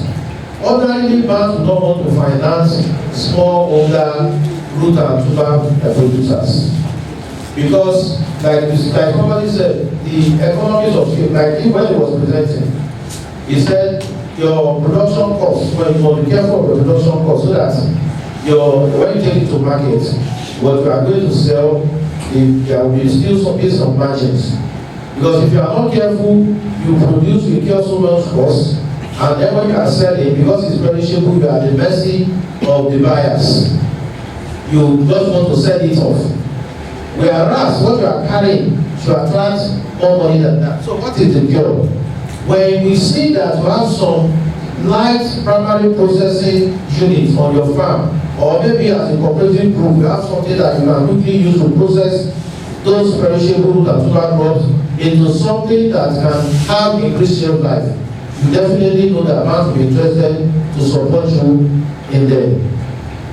Talking about Weber Bank, we finance cassava. We finance cassava in Ogun State. Well, we have other stories to tell, but just to let you know that the reason why we finance it because some of our customers that are processors and users of cassava put pressure on us that we should support the smallholder farmers so that they can get their raw materials from them. And that was why we did it. This is just to also emphasize that the confidence or the comfort that any bank will have to fund you is not because you have 20 hectares of cassava farm. It's because you have somebody who will take it off you immediately. Because for example, cassava that is used for starch, that is used for flour, you have to process it within almost 24 hours so that fermentation does not start. It's only the one that you use for gari, especially gari jebu, that you can still keep for 48 hours, 72 hours. Because the longer it stays, the better for the gari producer. Because so that they say you so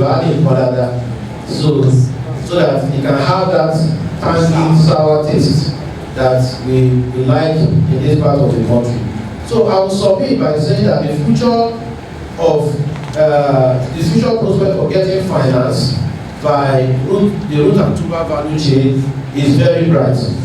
Once we are able to get our house together, have an anchor that will buy it immediately from you, produce to specification, like somebody was trying to say, that the type of cassava you produce for flour and starch is different from the one you produce for gari. We know about the TLE 419, that was the one we supported because we had our customers, I don't want to mention their name, that said, this is the one that will have the starch content and the kind of thing that we need to convert to starch and sell to the like of Nestle, Liver Brothers, and all of that. So the future is bright. We are willing as financial institutions to support you, but you must also understand our fears and be able to tell us that we should not fear. You should be able to put our fears to rest. You should be able to convince us that you are going to do it right, and then you are going to have somebody who you sell it to almost immediately. Thank you. Thank you very much, sir. Okay. So while we'll progress to question and answer section, now from what I got is, I know all of us here, you don't want to put your money where it's going to be true, or you're not sure where your money is going into. I think that's the same thing the Finance Institute is telling us. You have a dream, you have a mindset. Yes, you need the money. At the time you need that money, you are just all about, these people, they are wicked, they don't want to give us money, they want big collateral, they want this, they want that. But you're not looking at where they are also coming from. How about they put their money into that business and you cut corners to get the product, you're not getting a high quality product, and that product at the end of the day is turned down. What happens? What happens to the payback? So that's the fear, that's where they want you to give them an assurance that if they put their millions there, don't worry, your money will come back safe and sound with its interest if there's any. Do you understand?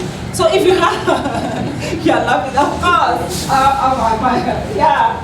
So if you have that, market, you have the idea, you have the dream, and you also have the market strategy at the back of your mind while you're going for, to request for loans, or to request for sponsor, or to request for the bank to come and invest in your business. Sure. You don't even need to know anybody there. Just give a proposal that sells what you have. Your proposal will speak what your mind.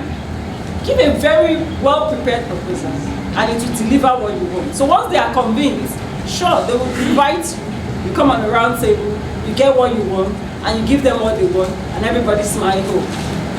It's a win-win. So if you have any question here for two speakers, please. Let's indicate. Okay, one. Any other question? Two. Any other one? Okay. Thank you. That's it. My name is Moses. My question is directed to the speaker from the Nigeria Exports Processing Council. If you recall, sir, during the first tenure of President Muhammad Buhari, the Minister of Agri, Alhaji Audu, made so much noise about exporting Nigeria to Europe, America, and the UK. And I read then that some of the yams that they attempted to export them were rejected, some got rotting at the port, and so on and so forth. And in the like manner, I had opportunity to travel to UK 2021-2022, and when my host and I visited African shops to buy African food, especially the yam tuber, I always told that most of the yam tuber that we bought were brought in from Ghana, not Nigerian yams. I was amazed that as much as we plant yam in Nigeria, how come that Nigerian yam is not found in the UK? But I heard you saying that most of the yams that are being exported from Ghana are taken from Nigeria to Ghana. So I want you to clarify what is the present state of the exportation of Nigerian yam. So that is the first question.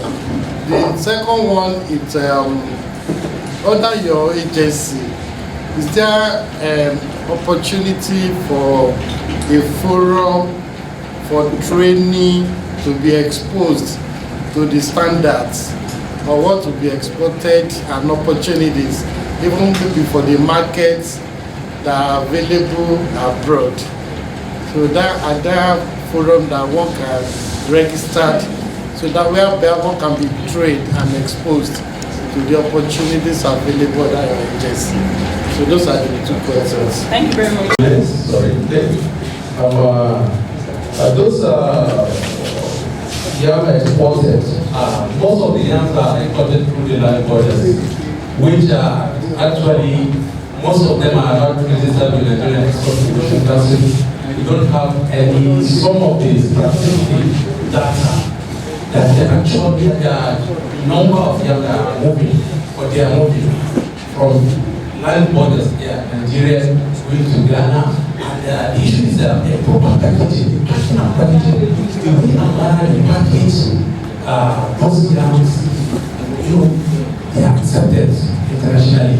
So the issue is how we can put effort in close packaging as in our packaging system here. And I don't know if I've answered the first question.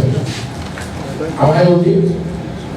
Are you okay? What is the present state? What gave back to this second one that you have asked? Once you register with Nigeria Export Promotion Council, there are a lot of benefits, which I believe the sensitization programs we're having, the training workshop are all free. We offer them free of charge. The issue is just for you to transport yourself there. We'll be giving food, either breakfast, lunch, and other things. We'll be giving it to you for free. And which I believe those what you are about to appear there is also free. So no charges. Register with Nigeria Export Promotion Council. I believe you have to sort this for free. And most programs we're having, we are targeting all. We also target all these packaging and packaging of products, Nigerian products, which I believe we handle one or two of such towards all these products. Thank you, sir. So, sir, Mr. Moses, according to international standards, yes. Any sensitization, any program, anything that you want to know about exporting your product, say just register. How much is the registration fee? Just 13,500. Pay? That's all. You pay it yourself. So once you just pay, it's only 13,000. You will go and collect, and will become expert. I will join you. I'll be your PA, sir. And your company is supposed to be limited. Thank you very much, sir. Thank you. Last time I checked the website, I attempted to register, then there's no account details. Can I register and pay, make payments online, or I need to visit the office for the payment? Thank you. Visit your My name is Cassava. I just want to ask a question on potential of exportation of cassava as the responsibility of AMEX.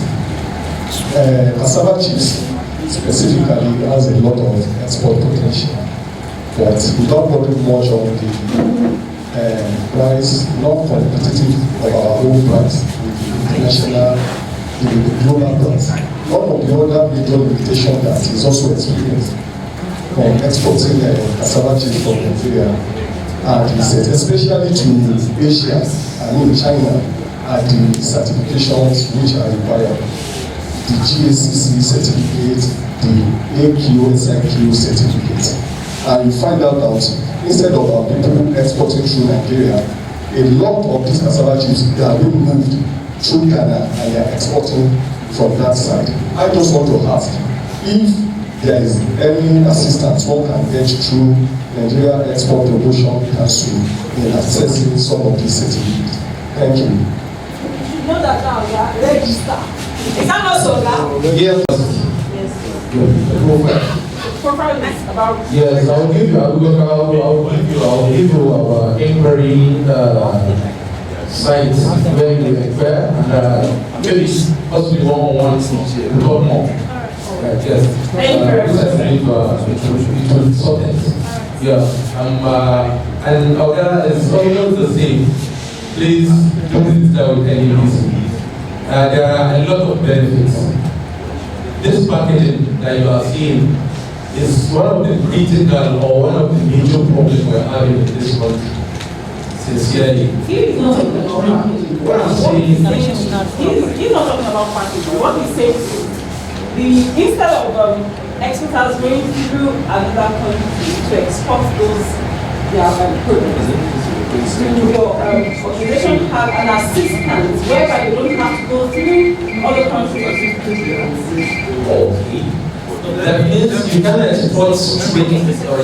So he was saying that what is preventing direct export to Nigeria is because most of the commodities do not meet the certification requirements. It's not that they don't know. The certificates, specifically, if you are exporting cassava chips or any product to China, there are two major certificates that are required. There is one that is called GACC. And there is another one that is called AQSIQ. So that's why I was referring earlier in terms of entry requirements, the entry rules of the importing country. You need to go through and see their rules. And after that, those certificates, which I believe NDC helps some SMEs, exporters, through the registration of HACCP.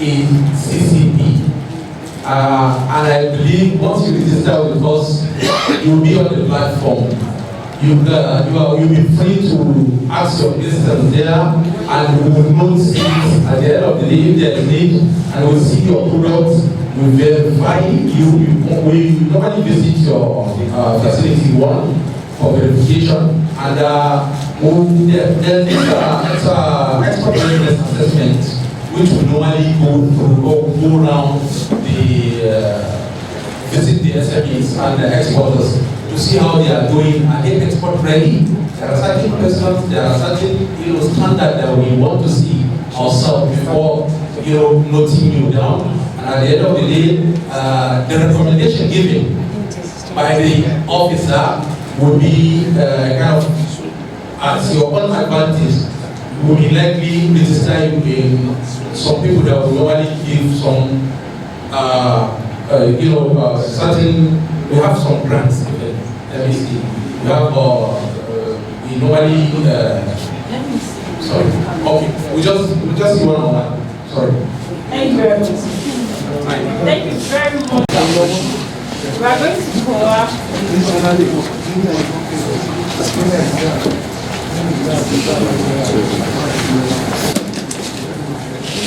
What you are job creation and food security. In the first step, what do we mean by scale? It means that you are trying to expand. You are trying to expand the product, the production, the processing, or the utilization of crops, either the technology or across the country. You can scale up the technology across the country. You can do scaling through improvement on technology. Whichever it is, you are scaling up the technology. So these crops that I've just mentioned are essential to Nigeria's agricultural landscape and demand both domestically and internationally, as have been said by other speakers. So value addition is a viable strategy for reducing or eliminating wastage of growth and tuber crop, and it creates market demand and reduce unemployment, especially among women and vulnerable growth. Commercializing this product can also create market, increase demand and eliminate waste of fruits and tuber crops in Nigeria. However, agricultural sector in Nigeria, particularly cassava subsector, faces challenges such as policy instability and inconsistency which have affected consistent growth and corruption to the economy. I'm sure we will witness, especially the most popular model is Cassava. All the proposed policies and how they talk, starting from just time up to now, how we have been trying to get the policy on ground, and how it's failed every time. Addressing these challenges is crucial for the successful scaling of root and tuber for processing and organizing. I just want to show us some of the industrial products of root and tuber. Some, because it's not limited to this. Technology development and research keep on growing, and we are developing new products. For Cassava, we have mechanized, our traditional food, Cassava is garri, tapioca, abacha, so on, depending on locality. But we have industrial products either derived from the local products through improved technology or developed in a research institute. We have mechanized garri. In those days we do garri in our community with pots, and then we use stone, we use a lot of local tools to do it. But now we have mechanized garri that just put in your cassava and collect your garri at the right. Then we have mechanized like food produced in the local area where you have your wet food, which is how would I describe the way you do it, and then you boil it and become something you eat. But now we have powder food that is odorless. That's why what I call mechanized.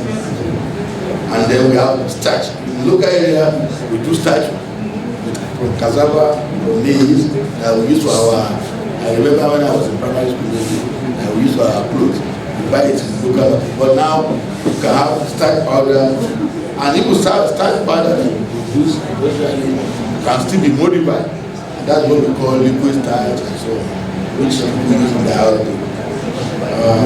We have alcoholic cassava flour, cassava cheese, pellets, glucose syrup, sorbitol, ethanol, bioplastic, composite wheat, and then bread, composite bread. Sorry, composite wheat, HT bread, and so on. Therefore, the most common industrial product from yam is instant powdered yam flour. Of course, we have yam chips, we have frozen yam chips. Then for potato, we have potato mash, dried potato meal, potato plates, potato granules, potato flour, we have puree, we have chips, we produce potato chips and juice, then we produce potato bread. And then it can be used to produce noodles. In my school, we are producing potato bread now, using potato puree. Now we have cocoyam.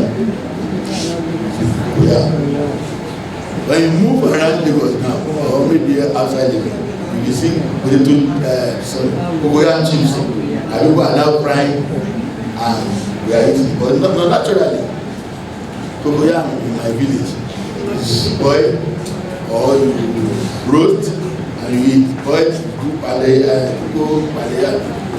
to chop vegetable. But now people are now being packaged in chips, and it's being produced a flour which can be used for baked and so on. So which implies that though the movement of cocoyam into industrial area is still very slow, new products are still yet to be derived. But due to time, cocoyam too will take position. Challenges of industrialization of root and tuber crop processing. One of them is the limited access to innovative processing technology, and significant post-harvest industry. We agree with me that somebody mentioned that movement of all these tuber crops from the farm to processing center got a lot of